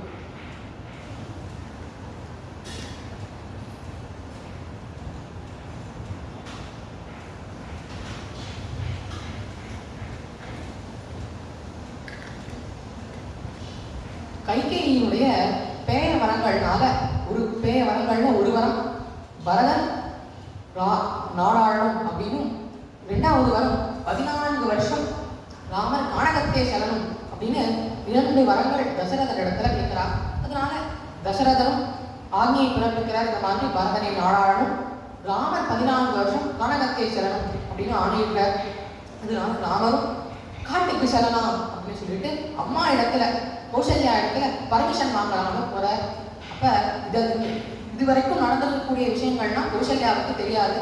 ஏன்னா அடுத்த நாள் அன்றைய தினம் ராமருக்கு பட்டாபிஷேகத்துக்கு அன்னைக்கு ராமர் கௌசல்யாவுடைய அனுபவத்துக்கு வந்து சொல்ற, அம்மா நான் காட்டுக்கு போறேன் அப்படின்னு சொல்ற. அப்பா கௌசல்யா கேட்கிறேன், அப்பா இன்னும் உனக்கு தர நல்லையா, அபிஷேகம்னா பண்ணணும், ஏப்பா இப்ப போய் காட்டுக்கு போகணும்னு சொல்றியே அப்படின்னு கேட்கிறா. இப்ப ராமர் சொல்ற, இந்த மாதிரி அப்பா தான் ஆணை கொடுத்துருக்க, பரதன் தான் நாடாளணுமா அப்படின்னு சொல்ற. சரி, பரதனும் என்னுடைய மகன் தான், அவனே நாடாளட்டும். ஆனா நீ எதுக்குப்பா 14 வருஷம் காட்டுக்கு போற? ஆனா அப்பா கொடுத்துருக்கக்கூடிய 2 ஆணையவே நம்ம நிறைவேற்றணும் இல்லையா? அவர் சொன்னதுல 50% நிறைவேறட்டும், 50% நிறைவேற மாட்டேன் அப்படின்னு சொல்ல முடியுமா? அதனால நானும் 14 வருஷம் காட்டுக்கு தாமா போவேன் அப்படின்னு சொல்ற. அதுக்கு கௌசல்யா சொல்றா, சரிப்பா நீ காட்டுக்கு போற இல்லையா, உனக்கு உதவி பண்றதுக்காக நானும் 14 வருஷம் காட்டுக்கு வரேன் அப்படின்னு கௌசல்யா சொல்றா. அதற்கு ராமர் சொல்ற, இல்லம்மா நீ அப்பாவுக்கு தான் வந்து உதவி பண்ணணும், அப்பா விராதியா இருக்க, அதனால இந்த சமயத்துல நீ அப்பாவுக்கு துணையா இருக்கணும் அப்படின்னு கௌசல்யா இடத்துல ராமர் சொல்ற. இதெல்லாம் எடுத்து சரி கௌசல்யாவை எப்படியோ ராமர் கன்வின்ஸ் பண்ணிட்டார், காட்டுக்கு போறேன் அப்படின்னு சொல்லிட்டு இது சொல்லிட்டு டைரக்டா அவர் சீதையினுடைய அந்த புறத்துக்கு வர. இந்த மாதிரி சீதா நான் வந்து 14 வருஷம் காட்டுக்கு போயிட்டு வந்துடலாமா, நீ சந்தோஷமா இரு அப்படின்னு சொல்லிட்டு ராமர் கிளம்புற. அப்ப சீதை சொல்றா, கொஞ்ச நேரத்துக்கு முன்னாடி உங்க அம்மாட்ட என்ன சொன்னேன், அதாவது நம்மளுடைய சனாதன தர்மமே புருஷன் இருக்கக்கூடிய இடத்துலதான் பத்தினி இருப்பா அப்படின்னு சொன்னேன் இல்லையா, அதே போலதான் உங்க அம்மாவுக்கு ஒரு நியாயம் எனக்கு ஒரு நியாயமா அப்படின்னு கேட்கிறா. அப்ப ராமருக்கு என்ன பதில் சொல்றதுன்னு தெரியல. சரி ஓகே நீ என் கூடயே காட்டுக்கு வா அப்படின்னு சொல்ற. அப்ப சீதை சொல்றா, உங்களை பிரிஞ்சு நான் இந்த அயோத்தியால இருந்தேன்னா அதான் எனக்கு நரகம், உங்க கூட இருந்தா சொர்க்கம் அப்படின்னு சொல்றா.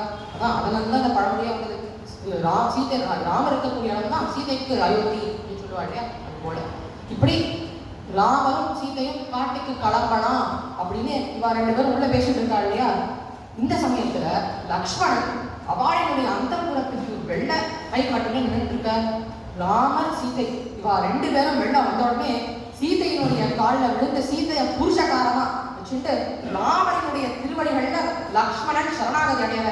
எதற்காக சரணாகதி அடையற அப்படின்னா, ராமா என்னுடைய இந்த ஜென்மத்துல, அதாவது லக்ஷ்மணக அப்படின்னா லக்ஷ்மி சம்பன்னக அப்படின்னு அர்த்தம். அது என்ன லக்ஷ்மினா கைங்கரிய லக்ஷ்மி. அதனால என்னுடைய இந்த ஜென்மால என்னுடைய ஜென்மம் முழுக்க நான் உனக்கு மட்டும்தான் நான் கைங்கரியம் பண்ணணும், அந்த கைங்கரியம் ஒரு க்ஷணம் கூட விட்டு போகக்கூடாது அப்படின்னு நான் விரும்புறேன். அதனால தயவு செஞ்சு இந்த 14 வருஷம் காட்டுக்கு போனாலும் அந்த காட்டில கூட உனக்கு கைங்கரியம் செய்யக்கூடிய பாக்கியத்தை எனக்கு கொடு அப்படின்னு சீதைய புருஷகாரமா சீதையை முன்னிட்டு ராமரிடத்துல சரணாகதி அடையற. இப்ப சீதாதேவியும் லக்ஷ்மணனுக்காக ராமரிடத்துல பரிந்துரை செய்யறா. மாதிரி உங்களுடைய தம்பி உங்களுக்காக சரணாகதி அடையற. அப்படி இருக்கும்போது அவர் எப்படி நீங்க ஏற்காம இருக்கலாம்? இந்த லக்ஷ்மணனையும் காட்டுக்கு 14 வருஷம் கூட்டிட்டு வாங்கும்.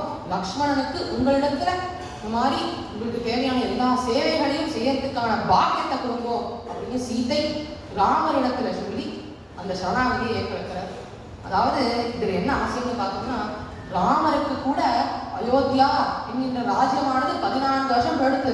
ஆனா லக்ஷ்மணனுக்கு ஒரு க்ஷணம் கூட இந்த கைக்கரியங்கிற ராஜ்யமானது ஒரு க்ஷணம் கூட விலகவே இல்லை. அப்பேற்பட்டது.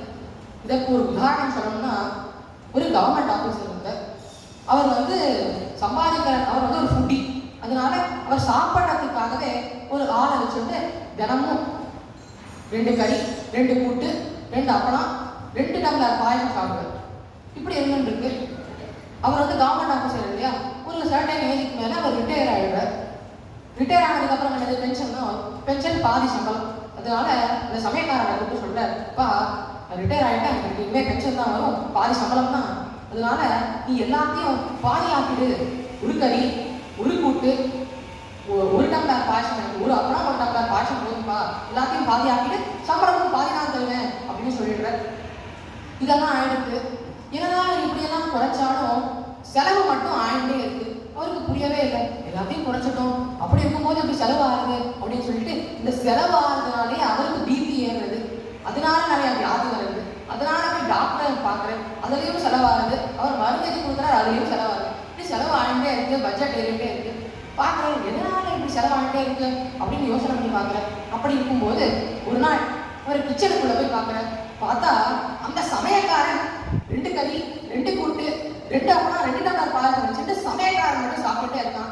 அப்ப இதை பார்த்து அவர் கேட்கிறாருப்பா, நான் தான் சொன்னேன் நீ எல்லாத்தையும் குறைச்சிட்டு ஒரு கறி 1 கூட்டு 1 அப்பளம் 1 டம்ளர் பாயசம் போதுன்னு சொன்னேன், நீ இருக்கு எல்லாத்தையும் 2 வச்சுருக்க அப்படின்னு கேட்கிறப்ப அந்த சமயக்காரன் சொல்றானா, உங்களுக்கு வேலை போயிடுது, அதனால நீங்க எல்லாத்தையும் பாதுகாப்பீங்க, ஆனா எனக்கு தான் வேலை போகவே இல்லையே அப்படின்னு சொல்லிட்டு அந்த சமயக்காரன் 2 கூட்டு 2 டம்ளர் பாயசம் அவன் சாப்பிட்டுட்டே இருக்கான், அதனால செலவு வாங்கிட்டே இருக்கு.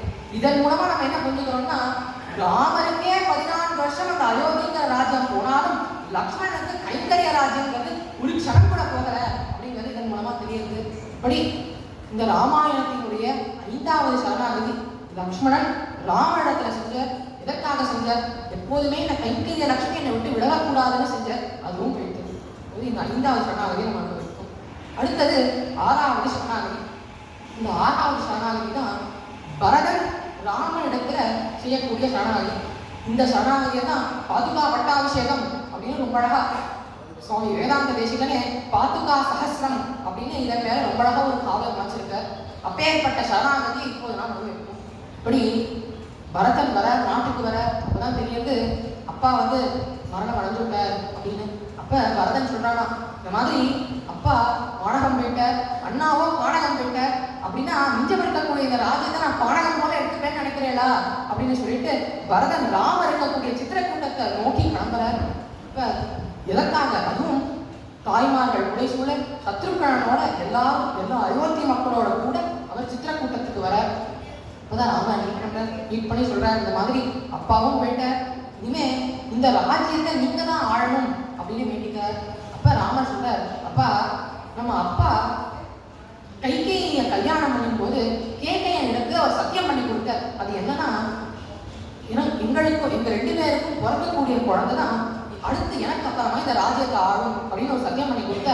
அந்த சத்தியத்துக்கு ஏற்றா போல நீதான் இந்த ராஜ்யத்தை ஆளும் வரதா அப்படின்னு சொல்றாரு. ஆனா நமக்கு ஒரு சந்தேகம் வரும் இல்லையா? இது இந்த மாதிரி சத்தியம் பண்ணி கொடுத்திருக்கார் தசரதர். அப்படி இருக்கும்போது அவர் எதற்கு ராமரை ராஜாவாகணும்னு யோசிச்சார் அப்படின்னா, இது கல்யாணம் ஆகிறதுக்காக தசரதர் செஞ்சு கொடுத்த சத்தியம். நம்ம சாஸ்திரம் என்ன சொல்றதுன்னா, ஏதாவது இந்த மாதிரி கல்யாணம் ஆகணுங்கிறதுக்காக நம்ம ஒரு சத்தியம் செஞ்சு கொடுத்தோம்னா அந்த சத்தியத்தை நம்ம பிரேக் பண்ணாலும் பெரிய தவறு இல்லை அப்படின்னு சொல்லலாம். ஏன்னா ஒரு சில நேரங்கள்ல இந்த மாதிரி சத்தியம் பண்ணி கொடுத்தால்தான் கல்யாணம் ஆகும், இல்லைன்னா ஆகாது அப்படிங்கிற நேரத்துல அந்த சத்தியத்தை நம்ம அந்த சிச்சுவேஷனால நம்ம பண்ணி கொடுத்துருவோம். ஆனா பிற்காலத்துல அந்த சத்தியத்தை நம்ம பிரேக் பண்ணாலும் பெரிய எந்த விதமான பாபமும் வராது அப்படின்னு சொல்றது சாஸ்திரம். அதனாலதான் தசரதன் ராமருக்கு முடி சொல்லலாம் அப்படின்னு பிளான் பண்ணிருக்காரு. இது ராமருக்கு இப்பதான் தெரியாது, அதனால சொல்ற, அதனாலதான் சொல்ற பரதா அப்பா அப்பவே அப்படி சத்தியம் பண்ணி கொடுத்துருக்க, அதனால நீதான் நாடகம் ஆடணும் அப்படின்னு சொல்ற. அதுக்கு பரதன் சொல்ற, சரி ஓகே, என்னுடைய ராஜ்யம் தானே, இந்த ராஜ்யத்தை நான் உங்ககிட்டயே கொடுக்குறேன் ராமா, நீயே எடுத்துக்கோ அப்படின்னு சொல்றேன். அப்ப ராம சொல்ற, கொடுக்கறதுக்கு உனக்கு அருகதை இருக்கு, ஆனா அதை வாங்கிக்கிறதுக்கு எனக்கு அருகதை இல்லப்பா அப்படின்னு ராஜ்யத்தை கொண்டு மறுத்து சொல்ற. அப்ப பரதன் இந்த இடத்துல செய்யலாம், ராம இடத்துல சரணாகதி செய்யலாம். ராமா, நான் உன் இடத்துல சரணாகதி அடையல, எப்படியாவது இந்த ராஜ்யத்தை நீ ஏற்றுக்கிட்டே ஆகணும் அப்படின்னு சரணாகதி அடையல. ஆனா ராமர் அந்த க்ஷணத்துல ராஜ்யத்தை ஏத்துக்க. அப்படின்னா இந்த சரணாகதி ஃபெயிலா இல்ல பாஸா சொல்லுங்க. சரணாகதி ஃபெயிலா பாஸா சொல்லுங்க. ராமர் ராஜ்யத்தை ஏத்துக்கல, இப்ப சரணாகதி ஃபெயிலா? இல்ல, ஃபெயில் ஆகல. ஏன்னா இதற்கு முன்னாடி ஒரு சூக்ஷ்மம் இருக்கு. அது என்னன்னா, முதல்ல தேவர்கள்னா சரணாகதி அடைஞ்சாங்க இல்லையா, நீங்க தான் ராட்சசர்களுடைய ஆவேசத்தை அழிக்கணும். அந்த ராட்சாவேசம் எப்படி அழியும்? இவர் 14 வருஷம் காட்டுக்கு போய் ராவணனை வதம் பண்ணணும், கும்பகர்ணனை வதம் பண்ணணும், ராட்சசர்களை வதம் பண்ணணும், கரண வதம் பண்ணணும், தூஷண வதம் பண்ணணும் இல்லையா? இவா எல்லாரையும் வதம் பண்ணாதான் ஃபர்ஸ்ட் சரணாகதியான ஒர்க் ஆகும். அதனால ஃபர்ஸ்ட் சரணாகதி ஒர்க் அவுட் ஆகணுங்கிறதுக்காக செகண்ட் சரணாகதியை கொஞ்சம் டிலே பண்ற. அதாவது 14 வருஷம் கழித்துதான் ராமனுடைய பட்டாபிஷேகம் செஞ்சுட்டு பரதனுடைய சரணாகதி நிவர்த்தி பண்ற. அப்ப இந்த இடத்துல பரதன் சொல்றாரு, அப்பா பொதுவாவே ஒருவனால ஒரு காரியம் செய்ய முடியலன்னா அவ புள்ள தொட்டு கொடுப்பா, அது போல ராமா நீ புள்ள தொட்டு என் இடத்துல கொடுத்துட்டு நான் 14 வருஷம் காட்டுக்கு போறேன் அப்படின்னு சொல்ற. அப்ப ராமன் சொல்ற, நான் ஏற்கனவே இந்த வனவாசம் என்கின்ற விரதத்தை நான் தொடங்கிட்டேன், 1 மாச காலம் ஆயிடுச்சு. அப்படி இருக்கும்போது நடுவுல இந்த புள்ள தொட்டு கொடுக்க கூடாது. உதாரணத்துக்கு நம்மளே ஒரு பஸ்ல சென்னை டு மதுரை போயிட்டு இருக்கோம். நம்ம சென்னை டு விழுப்புரம் போயிட்டு விழுப்புரத்துல இருந்து நான் இது வரைக்கும் விழுப்புரம் வரைக்கும் நான் டிராவல் பண்ணேன், விழுப்புரத்துல இருந்து என்னுடைய தம்பி டிராவல் பண்ணுவேன் அப்படின்னு சொன்னா கண்டக்டர் அக்செப்ட் பண்ணிப்பாரா? அதே போலதான் நான் 1 மாச காலம் வந்து இந்த ரத்தத்தை பண்ணிட்டு இருக்கேன், திடீர்னு நீ வந்து புள்ள தொட்டு கொடுப்பா, நான் 14 வருஷம் காட்டுக்கு போறேன்னு சொன்னா அது ஒர்க் அவுட் ஆகாது பரதா. அதனால நான் 14 வருஷம் காட்டுக்கு போயே ஆகணும் அப்படின்னு சொல்றேன். இருந்தாலும் பரதன் சரணாகதி அடைஞ்சிருக்காரு இல்லையா, அதனால பரதனுக்கு தற்காலிகமா ஒரு பொருளை ராமர் கொடுத்தே ஆகணும். இப்ப சரணாகதி என்ன சொல்றதுன்னா, ஒரு இடத்துல சரணாகதி அடைஞ்சு ஒரு விஷயத்தை கேட்கிற, அந்த விஷயத்தை நம்மளால கொடுக்க முடியலன்னா அந்த விஷயத்துக்கு சமமாவோ இல்ல அந்த விஷயத்துக்கும் மேல நம்ம ஒரு விஷயத்தை கொடுத்தால்தான் அந்த சரணாகதியானது சரியா இருக்கு அப்படின்னு சொல்லுவார். அந்த விதத்துல இந்த இடத்துல ராமர் லக்ஷ்மணனை கூப்பிடுற, லக்ஷ்மணனை கூப்பிட்டு தன்னுடைய பாதுகைகளை எடுத்துட்டு வர சொல்றார். லக்ஷ்மணனும் அவருடைய பாதுகைகளை எடுத்துட்டு வர, அந்த பாதுகைகளின் மீது ராமர் ஏறி நிற்கிற, நின்றுட்டு இறங்கிட்டு அந்த பாதுகையை எடுத்து பரதனிடத்துல கொடுக்குற. பரதனும் சந்தோஷமா இது வரைக்கும் ரமாணிவா ரமாணிவா அப்படின்னு சொல்லிட்டு இருக்கக்கூடிய பரதன் பாதுகைகளை வாங்கினோடனே ரொம்ப சந்தோஷமா அதை தன்னுடைய தலையின் மீது வச்சுட்டு டைரக்டா நந்தி கிராமத்தை நோக்கி கிளம்புறாரு. மக்களும் அவருக்கு குழப்பமா இருக்கு இல்லையா, அவர் கேட்டு வந்ததும் ராமரை, ஆனா எடுத்துட்டு போறதும் ராமனுடைய பாதுகையை. ஏன்னா ராமனுடைய பாதுகையினுடைய மகிமையானது அப்பேற்பட்டது. உதாரணத்துக்கு இப்ப ராமரை விட இப்ப ராமர் போயாகும், இல்லைன்னா ராமருக்கும் மேல ஒரு வஸ்துவை ராமர் கொடுக்கணும். இப்ப ராமர் வந்து பாதுகைய அடகு வச்சு தன்னை விட்டுக்கிற. இப்ப பரதன் தான் அடகு வைக்கக்கூடியவர், பரதன் தான் வந்து பரத்ராஜ் ஜுவல்லர்ஸ் வச்சுக்கோங்க. ராமர் வந்து பரதன் இடத்துல பாதுகையை கொடுக்குறார். இப்ப உதாரணத்துக்கு நம்ம ஒரு ஜுவல்லரி ஷாப் இருக்கோம், நம்மளுடைய நகை ஒரு நகை இருக்கு, அந்த நகையினுடைய விலை 10 லட்சம்னு வச்சுக்கோங்க. அந்த நகையை நம்ம கொண்டு போய் அவர்கிட்ட கொடுத்தோம்னா அவர் நம்ம இடத்துல 10 லட்சத்தை கொடுப்பாரா? இல்ல 5 லட்சம் தான் கொடுப்பார். அதே போலதான் இந்த இடத்துல பரத்ராஜ் ஜுவல்லர்ஸ்ல போய் ராமர் பாதுகாதேவியை கொடுத்து தன்னை வீட்டுக்கிறார். இதுல இருந்து என்ன தெரியாது, பாதுகாதேவியினுடைய அந்த பலமானது ராமரை காட்டிலும் கூட இருக்கு இல்லையா. இது இந்த பாதுகா சரணாகதி, இந்த பாதுகாதேவியுடைய மகிமையின் மூலமா நமக்கு தெரியுது.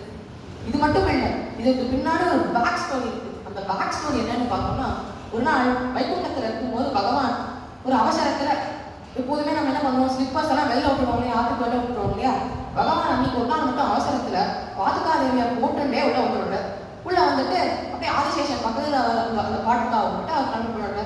அப்ப ஆதிசேஷன் சங்கு சக்கரம் அவெல்லாம் அந்த பாதுகாதேவியை பார்த்து ரொம்ப ஏழனமா சொல்றாரு, நாங்கள்லாம் எப்பேற்பட்டவர்கள், நாங்கள்லாம் பகவானுடைய மேற்புறத்து அலங்கரிக்கக்கூடியவர்கள்.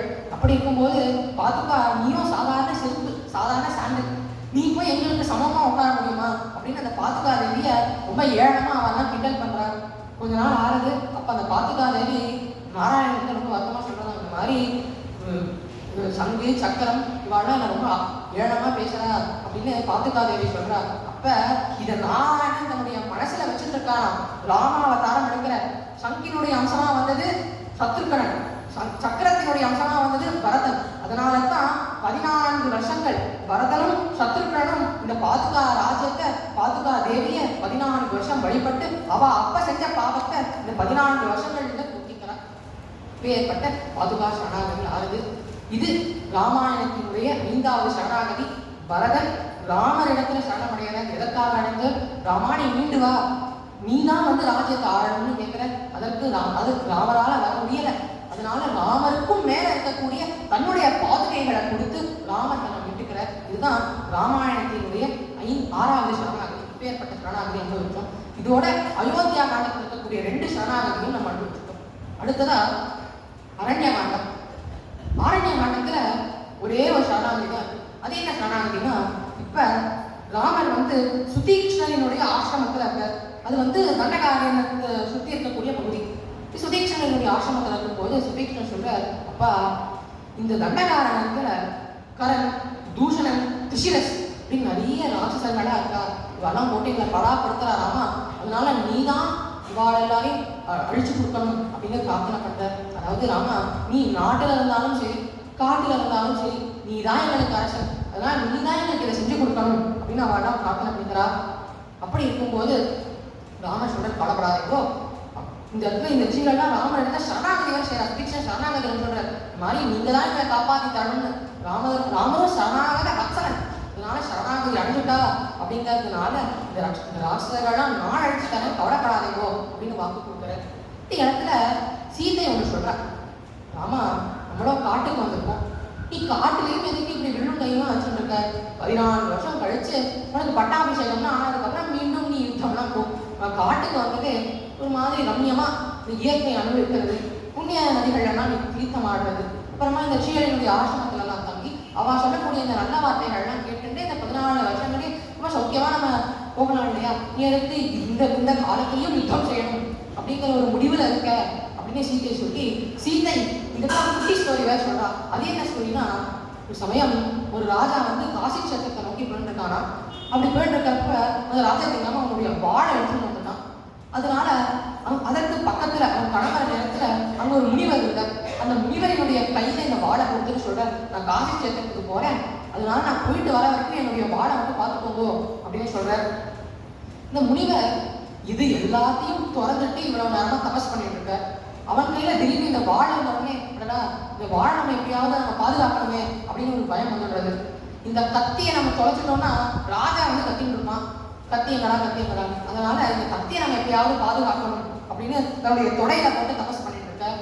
யாராவது தொடையில இருந்து எடுத்துட்டாங்கன்னு பயமா இருக்கு. அதனால அவர் கத்தியை கீழே வைக்கிற, திரும்பி யாராவது எடுத்துவாங்கன்னு பயமா இருக்கு. அதனால என்ன பண்ற, கத்தியை தன்னுடைய கையிலேயே வச்சுட்டு அவர் தபஸ் பண்ண ஆரம்பிக்கிறார். ஏதாவது ஒரு வஸ்து நம்ம கையிலேயே இருந்ததுன்னா நமக்கே அது ஏதாவது யூஸ் பண்ணணும்னு தோணும் இல்லையா, அதே போலத்தான் அவர் அங்க இருக்கக்கூடிய 2 வாழை இலை, அந்த வாழை இலைய 2 வாழையை வெட்டி பார்க்கிற.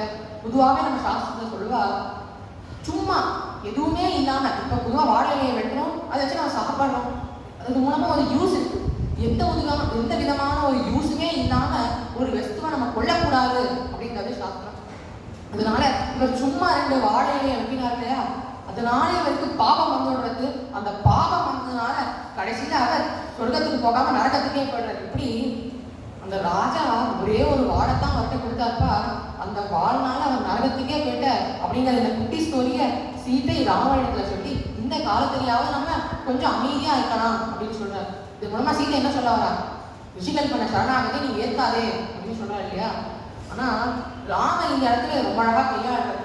ராமர் சொல்றாரா, சீதை நீ ரொம்ப அழகா பேசுற, ஆனா நீ சொல்லக்கூடிய விஷயத்துல எனக்கு உடன்பாடு கிடையாது அப்படின்னு சொல்லிடுறாரு. அதான் இதன் மூலமா நம்ம என்ன சொல்ல வர்றாருன்னா, பொதுவா யாராவது ஒருத்தர் பேசுறா, பேசக்கூடிய பேச்சுல நமக்கு உடன்பாடு இல்லைன்னா முதல்ல அவளை வாழ்த்துடணும். ரொம்ப அழகா பேசுறேன், ஆனா நீங்க சொல்லக்கூடிய அந்த விஷயம் இருக்கு இல்லையா, அந்த விஷயத்துல மட்டும் எனக்கு உடன்பாடு இல்லை அப்படின்னு சொன்னோம்னா நம்ம சொல்லக்கூடிய விஷயத்த அவ கொஞ்சம் கேட்பா. இதெல்லாம் டேரக்டா நீங்க சொல்றது தப்பு அப்படின்னு ஆரம்பிச்சோம்னா அவளும் கேட்க மாட்டா, சண்டை தான் கடைசியில் வரும். இப்படி ஆடுறது. இப்ப ராமர் சொல்ற, சீதை இந்த மாதிரி என்னிடத்துல ரிஷிகள்லாம் சரணாகதி அடைஞ்சிருக்கா, சரம்னு ஒருத்தர் வந்தா, இந்த மாதிரி நான் என்னையும் தொலைச்சிடுவேன்,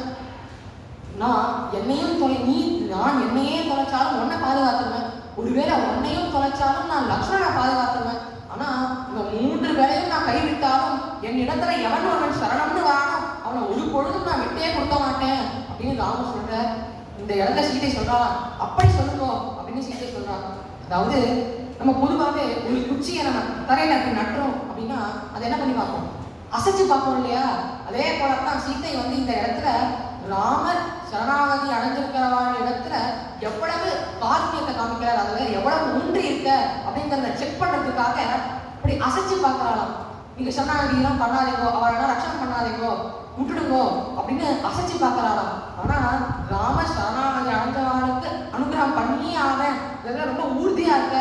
இதனாலதான் இந்த 7வது சரணாகதி, ராமாயணம் வரக்கூடிய 7வது சரணாகதி ரிஷிகள்னா ராமனிடத்துல செஞ்ச சரணாகதி அதுவும் பழிக்கிறது.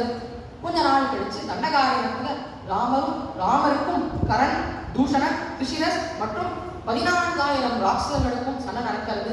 இந்த சண்டையை வெறும் 3 முகூர்த்த காலத்துல ராமர் நிவர்த்தி செஞ்சு ரிஷிகள்லாம் செஞ்ச சரணாகதிக்கும் பலன் தர. இதுதான் ராமாயணத்துல வரக்கூடிய 7வது சரணாகதி. இதோட 7வது சரணாகதி. இப்பதான் நம்ம பாதி கடல் தாண்டோம். 7வது சரணாகதி அதற்காக இதுதான் ஆரண்ய காண்டத்தில் இருக்கக்கூடிய ஒரே ஒரு சரணாகதியில இந்த ஆரண்ய காண்டமும் முடியாது. அடுத்தபடியா கிஷ்கிந்தா காண்டம். கிஷ்கிந்தா காண்டத்துக்கு கூட பிரவேசம் பண்ணணும். இந்த இடத்துல தான் ராவணன் வந்து சீதையை அபகரணம் பண்ணிடுறான். ராமர் ரொம்ப வருத்தப்படுறார். லக்ஷ்மணனோட சேர்ந்து அவர் வந்துட்டே இருக்கார். அப்பதான் ரிஷ்யமுக பர்வதம் வருது. ரிஷ்யமுக பர்வதத்துலதான் சுக்ரீவனும் மற்ற ஒரு சில வானர சைன்யங்கள், ஹனுமான், ஜாம்பவான் இவெல்லாம் சுக்ரீவனோட கூட இருக்கார். அப்படி இருக்கும்போது 2 வீரர்கள் வரத இந்த சுக்ரீவன் பார்த்து விடுறான். இப்ப சுக்ரீவன் நினைச்சுக்கிறான், ஓ வாழினா இவெல்லாம் அனுப்பிச்சிருக்கான் போல, என்ன கண்டறிஞ்சு என்னை வதம் பண்றதுக்காக தான் அனுப்பிச்சிருக்கான் அப்படின்னு சுக்ரீவன் ரொம்ப பயப்படுறான். பயப்பட்டு ஹனுமான் அனுப்புறான். ஹனுமான் நீ போய் இவாளை பாரு, இவா 2 பேரும் நல்லவர்களாங்கிறத தெரிஞ்சுக்கோ, ஒருவேளை இவா வந்து வாழி அமிச்ச ஆள் அப்படிங்கிறது மட்டும் தெரிஞ்சுடுத்துனா என் இடத்துல அப்படி கொஞ்சம் சைன் காமி நான் ஓடியே போயிடுறேன் அப்படின்னு சுக்ரீவன் சொல்றான். இந்த இடத்துல ஹனுமானும் வந்து பேசி பார்க்கற. அப்பதான் தெரியாது இவாள்னா சாட்சாத் அந்த ராம லக்ஷ்மணாள் அப்படிங்கிறது ஹனுமானுக்கு தெரிய வர்றது. இவா வாழி அமிச்ச ஆள் இல்லைன்னு தெரியாது. உடனே இதை போய் சுக்ரீவன்கிட்ட சொல்ற. சுக்ரீவனும் டைரக்டா ராமரை பார்க்கறதுக்காக வர. இப்ப ராமர் என்ன பண்றாருன்னா இந்த இடத்துல சுக்ரீவன் இடத்துல சரணம் அடையாத. சுக்ரீவா, நான் என்னுடைய மனைவியை தொலைச்சுட்டேன், உன்னுடைய வானர சைன்யத்தை கொண்டு தான் என்னால என்னுடைய மனைவியை மீண்டு அடைய முடியும் அப்படின்னு ராமர் சொல்ற. இப்ப சுக்ரீவன் உணர்றானாம், ஐயோ எவ்வளவு பெரிய ஆள் ராமர், அப்பேற்பட்ட ராமரே என்னிடத்துல சரணாகதி அடைகிறாருன்னா என்னிடத்துல எதுவுமே இல்லை அப்படிங்கிறத உணர்ந்த சுக்ரீவன் மீண்டும் ராமரிடத்துல சரணாகதி அடைகிற. அப்பா நீ எப்பேற்பட்டவன், உன்னிடத்தில் நீ என்னிடத்துல சரணாகதி அடையிறியா? என்னிடத்திலேயே எதுவும் இல்லை, என்னுடைய மனைவியான ருமைய இந்த வாலி கடத்தி விட்டான், என்னுடைய ராஜ்யத்துல இருந்து என்னை குறைச்சி விட்டான், அதனால என்னிடத்துல எதுவுமே இல்லை அப்படின்னு ராமரிடத்துல சுக்ரீவன் சரணாகதி அடையான். ஆனா நமக்கு ஒரு சந்தேகம் வரும் இல்லையா, இந்த இடத்துல ராமரையே முதல்ல சுக்ரீவனுக்கு சரணாகதி அடைஞ்சார் அப்படின்னா சுக்ரீவனுடைய மனசுக்குள்ள அவனுக்கு இருக்கிறது ஈகோ. அவன் நினைக்கிறான், நான் எதுக்கு இவர்கிட்ட சரணாகதி அடையணும் அப்படின்னு அவனுடைய மனசுக்குள்ள ஈகோ. ஆனா ராமர் எப்பேற்பட்டவன், ராமரே சுக்ரீவன் இடத்துல சரணாகதி அடையும் போதுதான் சுக்ரீவனுக்கு புரியுது, இவர் எவ்வளவு பெரிய ஆள், இவரே எவ்வளவு டவுன் டு எர்த்தா என்னிடத்துல சரணம்னு வரும்போது என்னிடத்துல எதுவுமே இல்லை, நானா 0. அப்படி இருக்கும்போது நானே இவர்கிட்ட சரணாகதி அடையக்கூடாதுங்கிறத உணர்த்துறதுக்காக ராமர் இப்ப ஒரு சின்ன விளையாட்டி சுக்ரீவன் ராமனிடத்துல சரணாகதி அடைகிற மாதிரி இருக்கு. அப்ப சுக்ரீவனுடைய சரணாகதியும் ஏற்றுக்கிறார் ராமர். அதை ஏத்துண்டு வாலியையும் மதம் பண்றதுதான் ராமாயணத்தினுடைய 8வது சரணாகதி. இது அனுபவிச்சோம். அடுத்ததா 9வது சரணாகதி. இந்த சரணாகதியும் சுக்ரீவன் வாலியிடத்துல செய்யக்கூடிய சரணாகதி. இது ஒரு எக்ஸப்ஷனல் கேஸ் வச்சுக்கோங்கள. இதுவும் தசரதர் பரசுராமட்ட அந்த சரணாகதி எப்படி படிக்கலையோ இதே போலதான் வாலியிடத்துல சுக்ரீவன் சரணடையாராம். அதாவது இதனுடைய ஸ்டோரியை நம்ம புரிஞ்சுக்கணும். ஒரு சமயம் வாலிக்கும் ஒரு ராட்சசனுக்கும் குகையில சண்டை நடக்கிறது. வாலி சண்டை போடுறதுக்கு முன்னாடி சுக்ரீவன் சொல்றான், நானும் இவனும் 30 நாட்களா நாங்க சண்டை போடுவோம். 30 நாட்கள் கழித்தும் நான் வெளில வரலன்னா ஒருவேளை நான் இறந்ததுக்கு அதுதான் சரியான சமயம். நான் இறந்துட்டேன்னு நீ நினைச்சுக்கோ, அதன் பிறகு நீ அந்த குகையை மூடிடு அப்படின்னு சொல்ற. 30 நாட்கள் ஆகுது. 30வது நாள் அன்னைக்கு வாலியினுடைய அழுகுரனானது கேட்கறது. அந்த குகையில இருந்து அப்படியே ரத்தம் பீரிட்டு வர்றது. இதை பார்த்து சுக்ரீவன் அவ்வளவுதான் வாலியினுடைய கதை முடிஞ்சிருக்குன்னு சொல்லிட்டு அந்த குகையை மூடிடுற. குகையை மூடிட்டு அவர் சந்தோஷமா பட்டாபிஷேகம் தான் பண்ணிக்கிற. கொஞ்ச நாள் கழிச்சு வாலி அந்த ராட்சசனோட யுத்தம் நான் போட்டு யுத்தத்துல ஜெயிச்சோடுற. யுத்தம் நான் முடிந்த பிறகு வாலி குகையை விட்டு வெளில வந்துடுற. வெளில சுக்ரீவனை பார்க்கணுடைய தம்பி எங்க அப்படின்னு தேடிட்டு போய் பார்த்தா சுக்ரீவன் ராஜாவா இருந்தான். இதை பார்த்த வாலிக்கு கோபம் வருது. இதற்கு தானே காத்துட்டு இருந்தேன், நான் எப்ப இறந்து போவேன் காத்துட்டு இருந்தேன், இறக்கவே இல்லை, அதற்குள்ள நீ பட்டாபிஷேகம் செஞ்சுட்ட அப்படின்னு வாலிக்கு கோபம் வருது. இப்ப சுக்ரீவன் சொல்ற, அண்ணா நீ இறந்துட்டே அப்படிங்கிற செய்தியை நான் சத்தியமா எதிரே சத்தியமா இறந்து போயிட்டேன்னு நான் நினைச்சுட்டு இருந்தேன். உங்க உயிரோட இருப்பேங்கிற செய்தியை நான் எதிரே பார்க்கல, அதனாலதான் நான் பட்டாபிஷேகம் செஞ்சுட்டேன், என்னை மன்னிச்சுடுங்கோ, நான் உங்களிடத்துல சரணாகதி செய்யறேன், நீங்களே மீண்டும் ராஜ்யத்தை எடுத்துக்கோங்க அப்படின்னு சுக்ரீவன் இடத்துல வாலியிடத்துல சரணாகதி செய்யற. ஆனா வாலிக்கு இருக்கிறது ஈகோ. வாலி அதெல்லாம் ஏத்துக்கல. நீ எப்படி நான் இல்லாம இருக்கக்கூடிய நேரத்துல நீ பட்டாபிஷேகம் செஞ்சுக்கலாம் அப்படின்னு சொல்லிட்டு சுக்ரீவனை நாட்டை விட்டு கடத்தி விடுற. சுக்ரீவனுடைய மனைவியான ருமை, அந்த ருமையையும் கவர்மெண்ட் வச்சுக்கிறார். அப்படி வாலி சுக்ரீவனுடைய துரத்திட்டு அவன் மனைவியும் வச்சுக்கிறார். இது ராமருக்கு தெரியாது. பொதுவாகவே இந்த வாலி வதத்துல எல்லாருக்கும் என்ன சந்தேகம், சரி வாலி தப்புதான், தப்பு சாரான ஆழலாம், அவன் சுக்ரீவனை கருத்து கூடாது, ராஜ்யத்தை எடுத்துட்டு இருக்க கூடாது, அவனுடைய மனைவியான ருமையை வச்சுட்டு இருக்க கூடாது, இது எல்லாமே தவறு தான். ஆனா ராமர் எனக்கு இவனை மறைந்து நின்று தாக்கின்ற, இவன் மறைந்து நின்று அடுக்கக்கூடாது இல்லையா, நேருக்கு நேர் இன்னும் சண்டை போட்டு ஜெயிச்சிருக்கலாம் இல்லையா, இவன் சந்தேகம் எல்லாருக்கும் வரும் இல்லையா. அது ஏன் அப்படிங்கிறதுக்கான காரணத்தை கம்ப ராமாயணத்துல லக்ஷ்மணனே ரொம்ப அழகா சொல்லுவார். வாலி, நீ உன்னுடைய தம்பியான சுக்ரீவன் உன்னிடத்துல சரணாகதி அடைஞ்சான், அந்த சரணாகதியை நீ மதிக்கல. எவன் ஒருவன் மற்றவாளிடத்துல தயையை காமிக்கலையோ அவன் இறைவனுடைய தயையை எதிர்பார்க்க முடியாது. அதனால ஒருவேளை நீனும் ராமனும் நேருக்கு நேர் நின்று சண்டை போட்டிருந்தா நீ ஒருவேளை ராமனிடத்துல சரணாகதி அடைஞ்சிருக்கலாம். அதனால ராம யோசிச்ச, நீ உன்னுடைய தம்பியிடத்துல தயை காமிக்கல, அதனால நீ அவனுடைய தயை நீ எதிர்பார்க்கக்கூடிய அந்த சந்தர்ப்பத்தை கூட ராமர் உருவாக்கவே இல்லை. அதனாலதான் வாலி எந்த விதமான நேரத்திலும் ராமனிடத்துல சரணாகதியை அடையக்கூடாதுங்கிறதுக்காகத்தான் மறைந்து நின்று வாலி அட்டாக் பண்ற அப்படிங்கிற இந்த ஸ்டேட்மெண்ட்டை ரொம்ப அழகா ஜஸ்டிஃபை பண்ணிடுறார் லக்ஷ்மணன். இப்பேற்பட்ட 9வது சரணாகதி வாலி சுக்ரீவன் வாலியில செஞ்ச சரணாகதி. இந்த சரணாகதியும் படிக்கல. இத்தோட கிஷ்கிந்தா காண்டத்துல இருக்கக்கூடிய 2 சரணாகதியும் நம்ம அனுபவிச்சிருக்கோம்.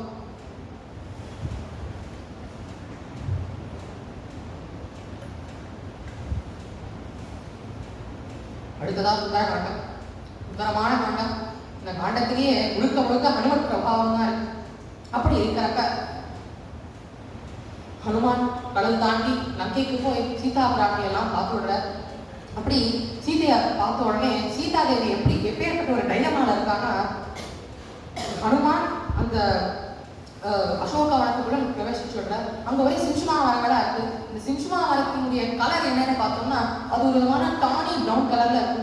அது எப்படின்னா ஒரு வானரத்தினுடைய கலர்லயே இருக்கு. அதனால ஹனுமான் ரொம்ப அழகா கேமோஃப்ளேஜ் ஆயிட்டார் அந்த மரத்துல. அப்படி அந்த மரங்கள்ல கேமோஃப்ளேஜ் ஆயிட்டு சீதா பிராட்டியை பார்த்துட்டே இருக்க. அந்த சமயத்துலதான் ராவணன் வரான். ராவணன் இந்த மாதிரி ஆசை வார்த்தைகள்லாம் பேசுறான். 4 நாள் வயது போகும், அதுக்குள்ள நீ என்னுடைய ஆசைக்கு எனக்கு ஆசை வார்த்தைகள்லாம் பேசுறான், நீ எனக்கு கல்யாணம் பண்ணிக்கோ அப்படின்னு சொல்ற. ஆனா சீதை இதெல்லாம் கண்டுக்கவே இல்லை. ஒரு புள்ள புடுங்கி போடுறா. திருநமந்தர தத்துவா பிரத்யுவாத சுகிஸ்மிதா சாது தர்மோவேக்ஷஸ்வ சாது சாது தம்சர அப்படின்னு ஒரு புள்ள புடுங்கி போடுறா.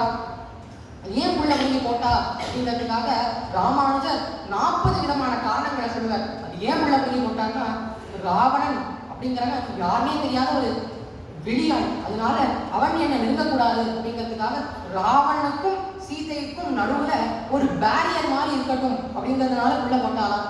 என்னதான் இந்த ராவணன் கொடியவனாகவே இருந்தாலும் இவன் மெத்த படித்தவர்கள் வந்தா அவளுக்கு ஆசனம் அழிக்கணும்னு சொல்றது சாஸ்திரம். அதனால ஆசனம் அழிக்க முடியல அப்படின்னா அட்லீஸ்ட் ஒரு புள்ள பிடிங்கி போட்டாலாவது அது ஆசனத்திற்கு சமம் அப்படிங்கிறதுனால புள்ள பிடிங்கி போட்டாலாம் சீட்டை. ராவணா, நீ எவ்வளவு தப்பு பண்ணியிருக்க, ஆனா இவ்வளவு தப்பு பண்ணியிருந்தாலும் நீ ராமரிடத்துல சரணாகதின்னு போயிருந்தேன்னா நீ செஞ்ச எல்லா தப்பையும் ஒரு புள்ள பிடிங்கி போடுற மாதிரி ராமர் அதை போட்டுடுவ. அதனால நீ கவலைப்படாத, ராமரிடத்தை மட்டும் சரணாகதி மட்டும் பண்ணுப்பா அப்படின்னு சொல்ற. ராவணா, நீ இப்படி இருந்தேன்னா இந்த லங்கையில ஒரு புழுதாண்டா மிஞ்சும் அதை உணர்த்துறதுக்காக புள்ள பிடிங்கி போட்டிருக்கலான்னு எண்ணற்ற காரணங்கள் சொல்லுவா. இப்படி இதெல்லாம் ராவணன் கேட்கவே இல்லை. அவன் ராட்சிகள்கிட்டலாம் அங்க இருக்கக்கூடிய ராட்சிகள்கிட்ட சொல்றான், எப்படியாவது இந்த சீதையை பிரெயின் வாஷ் பண்ணுங்கோ. உங்களுக்கு 2 மாசம் தான் டைம். 2 மாசத்துக்குள்ள சீதையை அவங்களால பிரெயின் வாஷ் பண்ண முடியலன்னா 2 மாசம் கழிச்சு இந்த சீதையே நம்ம சமைச்சு சாப்பிடலாம் அப்படின்னு சொல்லிட்டு ராவணன் அங்க இருந்து கிளம்புறான். அந்த சமயத்துலதான் திரிஜட்டை வரான். திரிஜட்டை வந்து தன்னுடைய சொப்னத்தை சொல்றா. சீதா, நான் ஒரு சொப்னம் கண்டேன். அந்த சொப்னத்துல நம்மளுடைய ராவணன் தென் திசை நோக்கி சிகப்பு நிற ஆடைகளை அணிஞ்சுட்டு கவிழ்ந்து விழாகிற மாதிரியும், நீயும் ராமரும் உயர்ந்த வெள்ளை நிற ஆடை அணிஞ்சுட்டு மேல் நோக்கி அந்த சொர்க்கத்தையே அடையிற மாதிரியும் நான் கனவு கண்டேன் அப்படின்னு சொல்றா. இதன் மூலமா திரிஜட்டை என்ன சொல்ல வரான்னா, பாருங்கோ, ராவணனுக்கு வந்து இப்ப நேரம் சரியில்லை அப்படின்னா இப்ப யுத்தம் வரப்போறது. யுத்தத்துல நிச்சயமா ராமன் தான் ஜெயிப்ப. அதனால இப்பவே ராட்சசிகளே நீங்க சீத்தை இடத்துல சரணாகதி அடைவோம் அப்படின்னு திரிஜட்டை சொல்றா. ஆனா இந்த ராட்சிகள்லாம் அதை பொருட்படுத்தவே இல்லை, ராட்சிகள்லாம் அதை கண்டுக்கவே இல்லை. அப்ப அந்த ராட்சிகள்லாம் சொல்றா, ஒருவேளை திரிஜட்டை நீ சொல்றது மட்டும் ஒருவேளை நடந்திருக்குன்னா, ஒருவேளை யுத்தம்னு ஒண்ணு வந்தா அந்த யுத்தத்துல ஒருவேளை ராமன் மட்டும் ஜெயிச்சு இந்த மாதிரி நமக்கு ஏதாவது ஆபத்துன்னு வந்திருக்குன்னா அப்ப இந்த சரணாகதி பண்றதை பத்தி எல்லாம் நம்ம யோசிக்கலாம் அப்படின்னு அந்த ராட்சிகள்லாம் சொல்றா இல்லையா. இதை கேட்ட சீதை இதையே சரணாகதி அப்படின்னு ஏத்துக்கிறா. இதையே அந்த ராட்சதைகள்லாம் தன்னிடத்துல சரணாகதி பண்ணிட்டா அப்படிங்கிறத ஏத்துக்கிறா. இது நமக்கு எப்படி தெரியாது அப்படின்னா, யுத்த காண்டத்துல ராவண பத்திரமா அழுது. அப்ப ஹனுமான் சீதா பிராட்டியை மீண்டும் ராமரிடத்துல அழைச்சிட்டு செய்யறதுக்காக வர. அப்ப ஹனுமான் கேட்கிறாராம், இவ்வளவு காலமா இந்த ராட்சதைகள்லாம் போட்டு உங்களை பராப்படுத்திருப்பா இல்லையா, உங்களுடைய ஆணையை மட்டும் கொடுங்கோ, இந்த ராட்சதைகள் எல்லாரையும் நான் துவம்சம் பண்ணிடுறேன் அப்படின்னு சொல்றா. அப்ப சீதை சொல்றாளாம், இந்த மாதிரி இந்த சுந்தர காண்டத்துல நான் இங்க இருந்த போது இந்த ராட்சசிகள்லாம் என்னிடத்துல சரணாகதி அடைஞ்சிருக்கா அப்படின்னு சொல்றா. ஆக்சுவலா அந்த ராட்சசிகள்லாம் சரணாகதியே அடையல. சரணாகதி அடையலாமா அப்படின்னு யோசிச்சுட்டு தான் இருந்தா. ஆனா தாயாரினுடைய தயை எப்பேற்பட்டதுன்னா, அந்த யோசனையே அந்த சிந்தனையே வச்சுட்டு இவா சரணாகதி அடைஞ்சுட்டா, இவாளை எதுவும் பண்ணாத அப்படின்னு சீதை சொல்றா. அப்பேற்பட்ட தயை சீதா பிராட்டிக்கு மட்டும்தான் அவனுக்கு உண்டு. இப்ப சீதை சொல்றான், ஹனுமான், இந்த உலகத்துல யாருதான் தவறு செய்யல, யாருதான் தப்பு பண்ணல, ஏன் நானும் தப்பு பண்ணியிருக்கேன். அப்பேற்பட்ட அந்த ராமரே தப்பு பண்ணியிருக்கேன். ஏன் ஹனுமான், நீ கூட ஒன்றும் தப்பு பண்ணியிருக்க, யாருதான் தப்பு பண்ணல. ஆக்சுவலா இங்க இருக்கக்கூடிய இந்த ராட்சசிகள்லாம் தவறே பண்ணல. அவளுக்கு கொடுக்கப்பட்ட ஆணை அப்படி, அவளுடைய அரசர் அப்படி, யதாராஜா ததா பிரஜா அப்படின்னு சொல்லுவாள் இல்லையா, அதே போலத்தான் ராவணன் கொடியவன். அவனுடைய ஆணை என்ன இந்த மாதிரி படுத்தவும் கருது, அது ஆணை வாங்கி பண்ணான். ஆனா ஃபியூச்சர்ல அரசனாக போறதோ விபீஷணன் நல்லவன். விபீஷணன் நல்லவனா இருந்தா யதாராஜா ததா பிரஜா இவாளும் நல்லவர்களா மாறிடுவா அப்படின்னு சீதா பிராட்டி சொல்றா. ஆனா அந்த இடத்துல ஒன்று சொல்லுவான் இல்லையா, நானும் தப்பு பண்ணியிருக்கேன், ராமனும் தப்பு பண்ணியிருக்கேன், ஏன் ஹனுமான் நீயும் தப்பு பண்ணியிருக்கேன்னு சொல்றா இல்லையா. இதெல்லாம் ஹனுமான் கேட்கல, நீங்க என்ன தப்பு பண்ணியிருக்கேன் அப்படின்னு கேட்கும்போது சொல்றா, இந்த மாதிரி நான் தானே அந்த பொன்மானை கேட்டு போன ராமர் இடத்துல பொன்மானை பத்தி கேட்டேன். அது மட்டும் இல்லாம லக்ஷ்மணன் இடத்துல நான் அவதூறாலாம் பேசினேன், அது நான் செஞ்ச தப்பு. இன்னொன்னு ராமர் செஞ்ச தப்பு என்னன்னு கேட்கிறேன். ராமர் நான் ஒரு மானை கேட்டுட்டேன் அப்படின்னு சொல்லிட்டு அந்த மான் பின்னாடி ஓடி போனார் இல்லையா, அது ராமர் செஞ்ச தப்பு அப்படிங்கிறான். சரி, இதெல்லாம் சரி, நான் என்ன தப்பு பண்ணேன் அப்படின்னு கேட்கிறேன். அப்ப சீதை சொல்றா, இவ்வளவு நேரமா நாங்க 2 பேரும் என்ன தப்பு செஞ்சோம் அப்படிங்கிறத நீ கேட்டேன் இல்லையா, அதுதான் நீ செஞ்ச தப்பு அப்படிங்கிறா. இதன் மூலமா நம்ம என்ன தெரிஞ்சுக்கிறோம், மத்தவா என்ன தப்பு பண்ணா அந்த மாதிரி வம்பு பேசணும் இல்லையா, அந்த வம்பு பேசினா என்ன பாவம் வரும்னா, அந்த தப்பு செஞ்சதுல பாதி பாவமானது நம்மளிடத்துல செஞ்சிருவோம். அதனால பொதுவாக இந்த முகநூல்ல எடுத்துக்கோனா, ஃபேஸ்புக்ல எடுத்துக்கிட்டாலே இதுதான் இருக்கு மொத்தமா. அதனால இந்த மாதிரி மத்தவா செய்யக்கூடிய தப்பை நம்ம பேசக்கூடாது. அப்படி பேசணும்னா அந்த தப்பு செஞ்சா என்ன பாவம் வருமோ அந்த அந்த பாவத்துல பாதி பங்கு நம்ம இடத்துல ஒன்று சாஸ்திரம் சொல்றது. இப்படி ஆயிடுது. இதுதான் ராமாயணத்தினுடைய 10வது சரணாகதி. 8ன்னு சொன்னேன், 8 முடிஞ்சு 10 வந்துள்ளது. 10வது சரணாகதி. இந்த ராட்சசிகள்லாம் சீதை இடத்தை சரணாகதி பண்ணலாமான்னு யோசிக்கலாம். அதையே சரணாகதி எடுத்துட்டு ராட்சசிகளுக்கு அனுகிரகம் பண்றா சீதைக்கு தான் 10வது சரணாகதி. அடுத்ததா சுந்தரகாண்டத்தினுடைய 2வது சரணாகதி என்னன்னு பார்த்தோம்னா, இது வந்து பிளாஷ்பேக்ல வருது. அது என்னன்னா, பொதுவாகவே இது வரைக்கும் நம்ம அனுபவிச்ச எல்லா சரணாகதியுமே ராமர் தான் வந்து சரணாகத பக்தனா இருந்தார். வால்மீகியினுடைய நோக்கமே என்னது? ராமரை ஹீரோவா ப்ரொஜெக்ட் பண்ணணும். அதனால எல்லா காண்டத்தையும் அட்லீஸ்ட் ஒரு சரணாகதியாவது ராமர் வந்து சரணாகத பக்தனா இருக்கிறத அவர் காமிக்கணும் இல்லையா? ஏன்னா இந்த ராமாயணமே சரணாகதி சரித்திரம் இல்லையா? அதனால இந்த இடத்துல அதை அனுபவிப்போம். அது என்னன்னா, ஹனுமான் வந்து தான் தான் ராமதூதன் அப்படிங்கிறத நிரூபிக்கிறதுக்காக ராமர் கொடுத்த கனியாளியை கொடுக்குற. அதே போல ராமாயணத்தை முதல்ல இருந்து சொல்லிட்டு வர. இப்படி இதெல்லாம் நிறைய அங்க அடையாளங்கள், ராமாயணுடைய அங்க அடையாளங்கள்லாம் ரொம்ப அழகா சொல்ற. இப்படி எண்ணற்ற அடையாளங்களை ஹனுமான் சொல்லியிருக்காரு. ஆனா இப்ப ராமருக்கு நம்பிக்கை வரும். எப்படி நம்பிக்கை வரும்? இந்த ஹனுமான் சீதையெல்லாம் பார்த்துருக்க, கீதையை பார்க்கல அப்படின்னு ராமருக்கு நம்பிக்கை வரணும் இல்லையா? அதற்கு சீதை ஹனுமான் இருக்கிற ஏதாவது ஒரு சரித்திரம் சொல்லணும். அப்ப சீதை சொல்லக்கூடிய சரித்திரம் தான் காகாசுர விருத்தாந்தம். இந்த காகாசுர விருத்தாந்தம்ங்கிறது ஒரு மாதிரி அயோத்தியா காண்டத்தினுடைய முடிவுல நடக்கிறது. ஆனா அதை இந்த இடத்துல ஏன் சொன்னார்னா, அட்லீஸ்ட் ஒரே ஒரு சரணாகதியாவது ராமரை பேஸ் பண்ணி வந்திருக்கணுங்கிறதுக்காக இந்த இடத்துல சீதை ஹனுமானிடத்தை சொல்லக்கூடிய அந்த சரித்திரம் தான் காகாசுர விருத்தாந்தம்.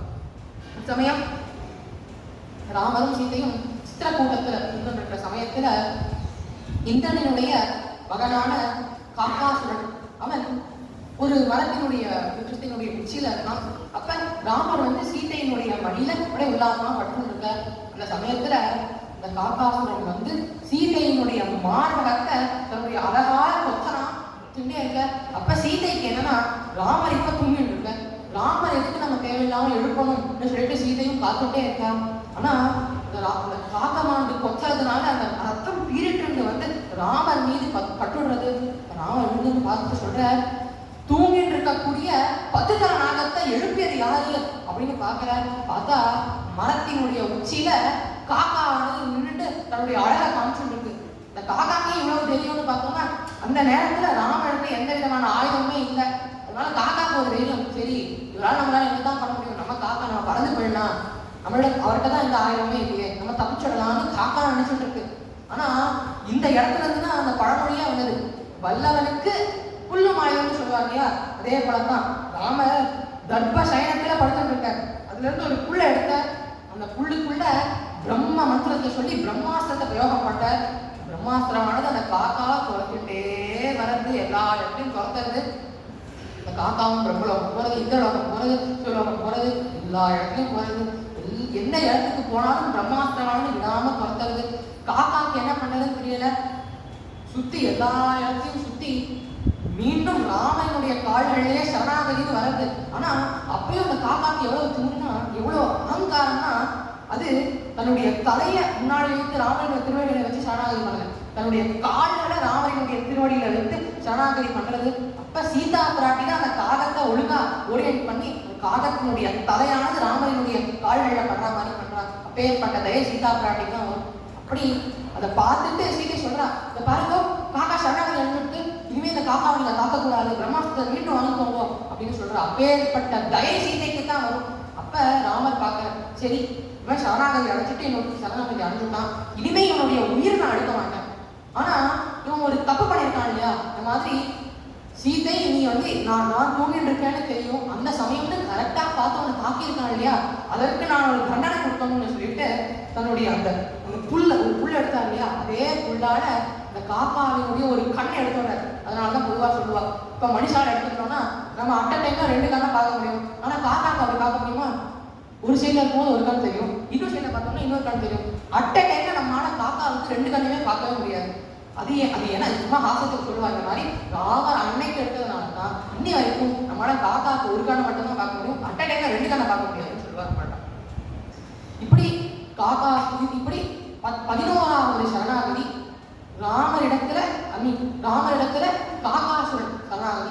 இதுவும் பழித்தது. காகாசுரனுடைய உயிரை ராமர் விட்டு கொடுத்துடுறார். இப்படி 11வது சரணாகதி நடக்கிறது. இதுதான் சுந்தரகாண்டத்துல இருக்கக்கூடிய ரொம்ப அழகான 2 சரணாகதிகள் இதை அப்படி பார்த்து. அடுத்ததா ராமாயணத்திலேயே சிறந்த சரணாகதி, பெஸ்ட் சரணாகதி அப்படின்னு சொல்லக்கூடிய விபீஷண சரணாகதி என்பது யுத்த காண்டத்துல தான் வரும். விபீஷண சரணாகதியை பத்தி இப்ப நம்ம ரொம்ப அழகாக இந்த விபீஷண சரணாகதியோட கான்டெக்ட் எப்படி முதல்ல பார்ப்போம். விபீஷணன் வந்து ராவணனுடைய அந்த அவையில இருக்கான். அப்படி இருக்கும்போது எல்லாரும் பேசிட்டா அந்த மாதிரி குரங்கு வந்ததுதான் வந்து மொத்த லங்கையும் போட்டு இறைச்சுடுத்தே அப்படின்னு பேசிட்டு இருக்கா. அப்ப விபீஷணன் சொல்றாரு, ராவணா எல்லாத்துக்குமே காரணம் நீ சீதையை கவர்ந்து வந்த இல்லையா, அதுதான்.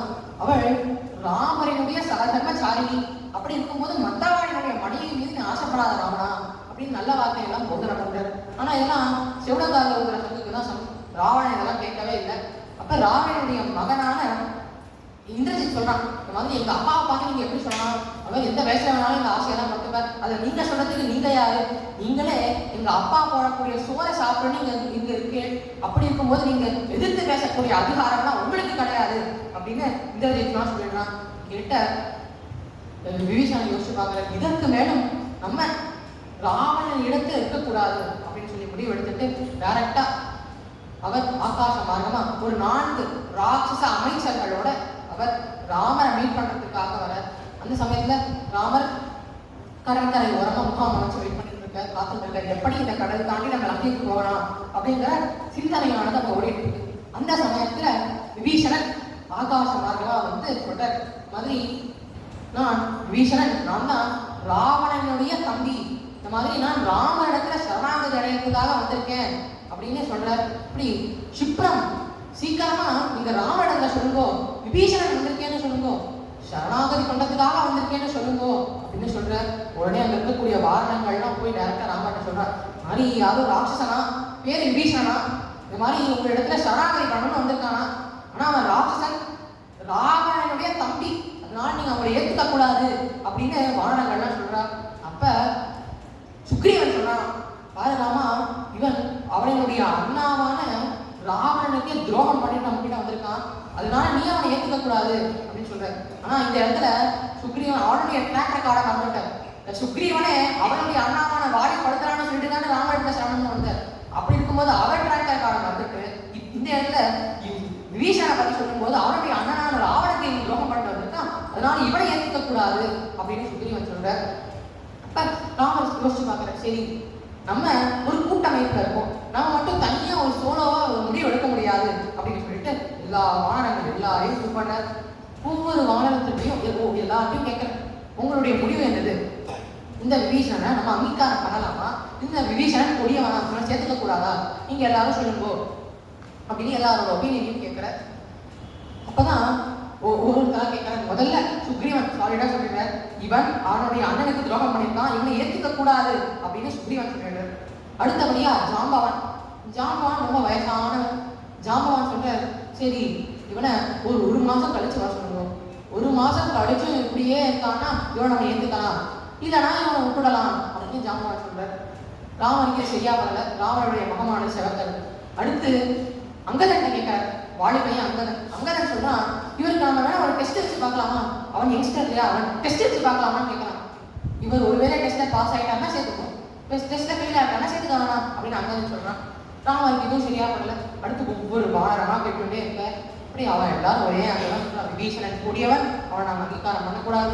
பொதுவாகவே ராட்சசர்கள்ல நல்ல ராட்சசன் கெட்ட ராட்சசன்லாம் கிடையாது, இவன் நமக்குள்ளேயே இருந்து நமக்கு அகைன்ஸ்டா செயல்படுறதுக்காக தான் இவன் வந்திருக்கான், அதனால விபீஷணன் நம்ம ஏத்துக்கவே கூடாது அப்படின்னு சொல்ற. அதான் அனுமான் வந்து சொல்ற, இது வரைக்கும் எல்லா பெரியவாளும் அவளோட ஒப்பீனியனை பத்தி சொன்னான், எனக்கு என்ன சரின்னு பண்றதோ அதை நான் சொல்றேன் அப்படின்னு சொல்ற.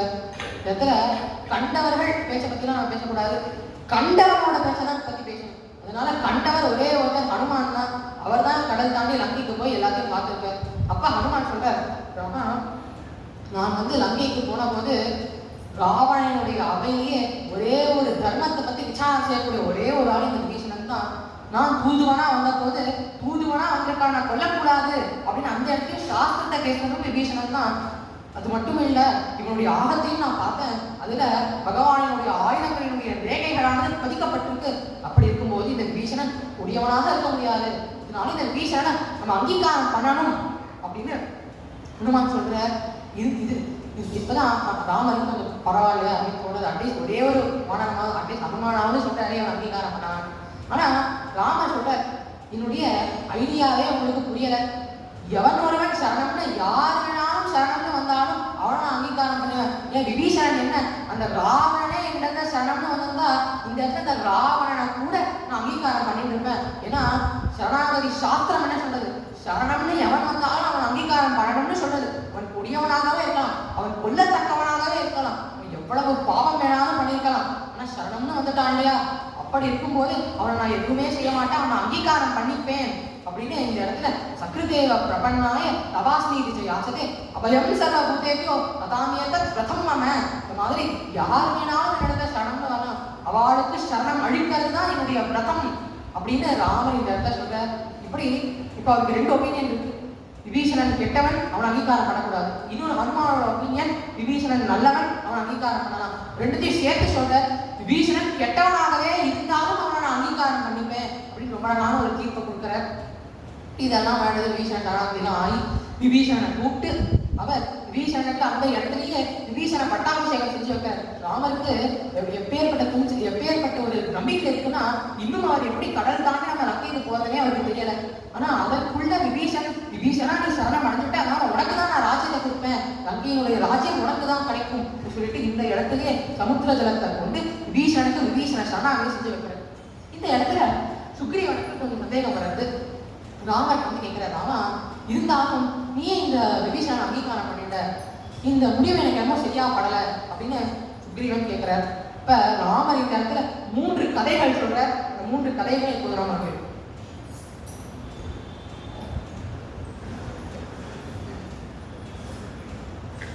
முதல் கதை, 2 கிரௌஞ்ச பட்சிகள் இருக்கு. ஒரு ஆண் பட்சி, ஒரு பெண் பட்சி. இப்படி அந்த 2 பட்சிகளும் ரொம்ப ஆனந்தமா ஒரு விஷயத்துல இருக்கு. அப்படி இருக்கும்போது ஒரு வேடுவன் வரான். அந்த வேடுவன் வந்து ரொம்ப பசி, ரொம்ப நாளா அவனுக்கு எதுவும் சாப்பாடே இல்லை, ரொம்ப பசியில இருக்கான். அப்ப அந்த 2 பட்சிகள்ல ஒரு பெண் பட்சிய அந்த வேடுவன் வேட்டையாடிட்டு அன்னைக்கு எடுத்துட்டு போயிடுறான். பொதுவாகவே கவச்ச பகுதியில் எப்படின்னா 2மே சேர்ந்துதான் இருக்கும். ஒரு பட்சி போயிடுதுன்னா இன்னொரு பட்சி தன்னோட உயிரை விட்டுரும். இப்படி ஆயிடுது. அப்படி அவன் ஒரு பட்சி எடுத்துட்டு போயிட்டான் இல்லையா, அப்ப அந்த ஆண் பட்சி அந்த பெண் பட்சியை அடிச்சுட்டு அவன் எடுத்துட்டு போயிட்டான். அப்ப அந்த ஆண் பட்சி ரொம்ப வருத்தப்படுறது. அப்படி அந்த ஆண் பட்சி கொஞ்ச நாட்கள் மட்டும் உயிரோட இருக்குன்னு வச்சுக்கோங்க. அப்படி இருக்கும்போது ஒரு நாள் அந்த வேடுவன் வரான். அந்த வேடுவனுக்கு இப்ப குளிர்காலம் வந்துடுறது. குளிர்காலங்கிறதுனால சுற்றி இருக்கக்கூடிய எல்லா பகுதியிலும் ரொம்ப குளிரா இருக்கு. ஆனா அந்த வேடுவன் என்ன பண்றான், எந்த விருட்சத்துல இருக்கக்கூடிய பெண் பட்சியும் அடிச்சாலும் அதே விருட்சத்துக்கு வரான். அந்த மேல ஆண் பட்சி இருக்கு, ரொம்ப குளிர். அந்த இடத்துல ஒரு தீய மூன்றான். அந்த குளிரும் இருக்கு, பசியும் இருக்கு. அவனுக்கு அந்த மாதிரி என்ன பண்றதுனே தெரியல. அவன் இன்னும் கொஞ்ச நேரம் இருந்தா அவனுடைய பிராணனே போயிடும். அவனுக்கு சாப்பிட வேற எதுவுமே இல்லை. இந்த சமயத்துல அந்த ஆண் பட்சி பார்த்தது, அவன் இந்த வேடுவன் எவ்வளவு பசியிலையும் வேதனையிலையும் வந்திருந்தானா நம்மளோட விருட்சத்தை தேடி வந்திருக்கான். இப்படி இவன் என்னோட விருட்சத்தை தேடி வந்திருக்கான்னா என்னிடத்துல இவன் சரணாகதி அடையலான்னு அர்த்தம் அப்படிங்கிறத புரிஞ்சுட்ட அந்த ஆண் பட்சி தன்னையே சாக்ரிஃபைஸ் பண்றது. அந்த ஆண் பட்சி அவன் ஏற்க நெருப்புல கீழே விழுந்து தன்னையே சாக்ரிஃபைஸ் பண்ணி தன்னுடைய விருட்சத்தை தேடி சரணம்னு வந்த அந்த வேடுவனுக்கு உணவாயிடுறது. இந்த கதையை ராம சுக்ரீவன் இடத்துல சொல்லி ராம சொல்ற, சுக்ரீவா இது வந்து என்ன தெரியுது, நான் தான் அந்த ஆண் பட்சி, சீதை தான் அந்த பெண் பட்சி. அந்த கதையில அந்த வேடுவன் தான் ராவணன். ஆனா எங்க கதையில மட்டும் அந்த கதைக்கும் என் கதைக்கும் நிறைய வித்தியாசம் இருக்கு. அந்த கதையில என்ன ஆகுது, ராவணன் சீதையை கவர்ந்துட்டு போயிடுறான். ஆனா அந்த கதையிலையும் வேடுவன் பெண் பட்சியை கொண்டு வரான். அதுக்கப்புறமா அந்த வேடுவனே சரணம்னு வரான். ஆனா இந்த கதையிலேயே ஒரு ராவணன் சரணம்னு வரல. எந்த தப்புமே செய்யாத அந்த விபீஷணன் தான் சரணம்னு வந்திருக்கான். அந்த கதையிலையும் அந்த வேடுவன் சரணம்னு சொல்லவே இல்லை. வெறும் அந்த விருட்சத்தை தேடி மட்டும்தான் வந்தது அந்த வேடுவன். ஆனா அந்த பக்ஷி அதையே சரணம்னு ஏத்துட்டு தன்னையே சாக்ரிஃபைஸ் பண்றது. ஆனா இந்த இடத்துலயும் விபீஷணன் சரணம்னு என் இடத்துல கேட்கறான், சரணாகதி அடையலாம். அப்படி இருக்கும்போது விபீஷணன் என்னால எப்படி அங்கீகாரம் பண்ணிக்காம இருக்க முடியும் அப்படின்னு சொல்றாரு. இப்படி இது ஒரு கதை. இதன் மூலமா ஜஸ்டிஃபை பண்றாரு. இந்த மாதிரி அவர் கொடுத்தாரு ஒரு ஸ்டேட்மெண்ட், அந்த ஸ்டேட்மெண்ட்டுக்கு ரொம்ப அழகா ஜஸ்டிஃபிகேஷன் கொடுக்குறாரு ராமர். இது முதல் கதை. 2வது கதை சொல்ற, என்னுடைய இக்ஷ்வாகு பரம்பரை எப்பேற்பட்டதுன்னா, எங்களுடைய முன்னோரான சிபி சக்கரவர்த்தி சரணம்னு வந்த அந்த கழுகுக்காக தன்னுடைய சிலையே கொடுத்து உதவி செஞ்சவர், அப்பேற்பட்டவருக்கு இவருடைய சந்ததியில வந்தவர்னா இன்னி வரைக்கும் சிபி சக்கரவர்த்தியினுடைய பெயரானது நிலைச்சி இருக்கு. ஆனா அவர் ஏன்னா சரணாகதின்னு வந்தவருக்கு உதவி பண்ணினார். நான் மட்டும் இன்னைக்கு விபீஷணன் ஏத்துக்கல அப்படின்னா இன்றைக்கு சிபி சக்கரவர்த்தியோடைய பேரும் புகழும் அழிந்து போகுங்கிறதுனால நான் அந்த விபீஷணனை ஏத்துண்டேன் அப்படின்னு ரொம்ப அழகா ஜஸ்டிபிகேஷன் கொடுக்குறார். சுதேவ பிரபன்னாய தபாஸ்மி விஜயாத்து அபயம் சர்வ பூதேபியோ ததாமியத்தை பிரதம. அடுத்த கதை சொல்றார், சுக்ரீவா உன்னுடைய பரம்பரையினுடைய மகிமையை பத்தி உனக்கே தெரியாதுப்பா. ஒரு சமயம் ஒரு மனிதனும் ஒரு குரங்கும் ஒரு காட்டுல மாட்டி விட்டா. அப்படி இருக்கும்போது இரவு வேலை ஆடுது. அப்ப அந்த மனுஷனும் குரங்கும் ஒரு மரத்துல ஏறி தங்கிட்டு இருக்கா. அப்படி தங்கிட்டு இருக்கக்கூடிய சமயத்துல ஒரு புலி வருது. அந்த புலி மனுஷனுக்கு சொல்றது, இந்த மாதிரி எனக்கு ரொம்ப பசி, நான் சாப்பிட்டே ஆகணும், நான் மட்டும் மரத்துல ஏறினேன்னா அவங்க 2 பேரையும் சாப்பிடுவேன். அதனால மனுஷன்கிட்ட சொல்றது, நீ அந்த குரங்கு தூங்கிட்டு இருக்க இல்லையா, அந்த குரங்கு மட்டும் இடத்துல கொடுத்துடு, அதை நான் சாப்பிட்டு எடுத்துட்டு போயிடுறேன், நீ இங்க ஜாலியா இரு, நீ மட்டும் இங்க தனியா இருந்துக்கோ அப்படின்னு அந்த மனுஷன் இடத்துல புலி சொல்றது. மனுஷனோட புத்தி எப்படி போகும்? மனுஷன் என்ன பண்றான், குரங்க தலையை விட்டுடுறான். ஆனா இந்த இடத்துலதான் ட்விஸ்ட். அந்த புலியானது குரங்க சாப்பிடல. அந்த குரங்கை கூப்பிட்டு ஏதோ சொல்றது, குரங்கே எனக்கு இந்த குரங்கு மாற்றத்துலலாம் கொஞ்சம் ருச்சி இல்லை, அதனால நீ மேலே போய் அந்த மனுஷனை மட்டும் நான் தள்ளி விட்டுடு, அதனால அந்த மனுஷனை நீ சாப்பிட்டு நான் ஒன்று விட்டுடுறேன் அப்படின்னு அந்த புலி சொல்றது. உடனே அந்த குரங்கு மேலே வர்றது. அப்போ மனுஷனுக்கு தெரிஞ்சோடுது, அவ்வளோதான் நம்ம ஸ்டோரி இதோட முடியாது அப்படின்னு மனுஷன் புரிஞ்சுக்கிறான். அப்போ அந்த குரங்கு வந்தோடனே அந்த குரங்கு சொல்லலாம், இந்த மாதிரி நீ என்னை தள்ளி விட்டுட்ட, ஆனா இருந்தாலும் நான் உன்னை எதுவுமே பண்ண மாட்டேன் அப்படின்னு சொல்றது. ஏன்னா அந்த குரங்கு மேல வந்த உடனே அந்த மனுஷன் அந்த குரங்கு எடுத்து சரணாகதி அனுப்பிடுறான். அதனால அந்த குரங்கு சொல்றது, நீ என்னதான் எனக்கு துரோகம் பண்ணிட்ட, அந்த துரோகத்தினாலே நீ கொல்ல தக்கவன் தான், ஆனா நீ இப்ப என்னிடத்த சரணாகதி பண்ணிட்ட இல்லையா, அதனால நான் ஒண்ணுமே பண்ண மாட்டேன், உன்னை கவலைப்படாத, நான் என்னையே சாக்ரிஃபைஸ் பண்ணி நான் உன்னை காப்பாத்துறேன் அப்படின்னு சொல்லி அந்த குரங்கு தன்னை சாக்ரிஃபைஸ் பண்ணி அந்த மனுஷனை காப்பாத்துனது. இந்த கதையை சொன்ன உடனே ராமர் சொல்ற, அப்பேற்பட்ட அந்த வானத்தினுடைய வம்சாவையில வந்தவன் நீ சுக்ரீவா, அப்படிப்பட்ட நீ விபீஷண அங்கீகாரம் பண்ண வேணாம்னு சொல்ல முடியுமா? அப்பேற்பட்ட பரம்பரையில நீ வந்திருக்க, அப்படிப்பட்ட நீ இப்படி சொல்லலாமா அப்படின்னு ராமர் கேட்கிற.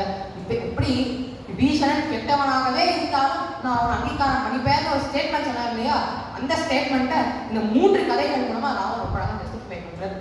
இது ராமாயணத்தினுடைய 12வது சரணாகதி. இதுதான் யுத்தகாண்டத்தினுடைய முதல் சரணாகதி. சரணாகதியே சிறந்த சரணாகதி. ஏன்னா இந்த சரணாகதியில தான் சரணாகதிக்கு தேவையான எல்லா அங்கங்களும் இருக்குன்னு பெரியவாட ரொம்ப அழகா சந்திப்பான். அடுத்த சரணாகதி. இப்ப விபீஷணனும் வந்துட்டார், எல்லாரும் வந்துட்டார். ஆனா எப்படி நடுவில் சமுத்திரம் இருக்கு, இந்த சமுத்திரத்தை 100 யோஜனைக்கு சமுத்திரத்தை எப்படி நம்மளால தாண்ட முடியும் அப்படின்னு இருக்கும்போது விபீஷணனே ஒரு ஐடியா கொடுக்குற. விபீஷணன் என்ன சொல்ற, நான் உன்னிடத்துல சரணாகதி அடைஞ்ச, நீ எடுத்துட்ட, அதே போல நீ இப்ப சமுத்திரராஜாவிட சரணாகதி அட, நீ சமுத்திரராஜாவிட சரணாகதி அடைஞ்சனா சமுத்திரராஜா உன்னை ஏற்றுப்ப, அவர் வழி விடுவார் அப்படின்னு சொல்றார். உடனே ராமரும் சரி ஓகே இதான் வழி அப்படின்னு சொல்லிட்டு திருப்புல்லானி என்கின்ற தேசத்துல சமுத்திரராஜாவை நோக்கி கடுமையா 3 நாட்கள் தபசு பண்ற. சமுத்திரராஜாவை நோக்கி 3 நாட்கள் ஆகியும் சமுத்திரராஜா வழியே விடல. ராமருக்கு கோபம் வருது. சாபமான சௌமித்ரே அப்படின்னு லக்ஷ்மணனை கூப்பிட, லக்ஷ்மணா உன்னுடைய வில்லையும் அம்பையும் எடுத்துட்டு வா அப்படின்னு சொல்றாரு. உடனே லக்ஷ்மணன் வில்லு எடுத்துட்டு வர, ஆனா அம்பு மட்டும் இத்தோடு எடுத்துட்டு வர. அப்ப ராமன் சொல்றாரு, என்ன லக்ஷ்மணா விளையாடுறியா, பெரியப்பா எடுத்துட்டு வா அப்படின்னு சொல்றப்ப அந்த அம்மாவோட கொஞ்சம் பெருசா எடுத்துட்டு வர. ராமருக்கு கோபம் வர்றது, என்ன லக்ஷ்மணா அப்படின்னு கேட்கிறார். ஆனா லக்ஷ்மணன் எதனால அவரோட குட்டி குட்டியா அம்பு எடுத்துட்டு வராருன்னு பார்த்தோம்னா, ஒருவேளை ராமருக்கும் சமுத்திரராஜாவுக்கும் சண்டே அப்படின்னு ஒண்ணு வந்ததுன்னா அந்த சமுத்திரராஜா தான் ஜெயிப்பாரா? அது சமுத்திரராஜா ஜெயிப்பாரா? ராமர் அப்பேற்பட்ட பராக்கிரமசாலி, அப்படி இருக்கும்போது எப்படி சமுத்திரராஜா ஜெயிப்பார் அப்படின்னா, தினமும் அயோத்தியால அந்த நந்தி கிராமத்துல பரதன் பாதுகாதேவியினுடைய அந்த பாதுகைகளுக்கு அபிஷேகம் பண்ணிட்டு இருக்கான். அந்த அபிஷேகம் செய்யப்பட்ட அந்த தண்ணியானது, அந்த நீரானது சரையு என்கின்ற ஆறுல கரையப்படுறது.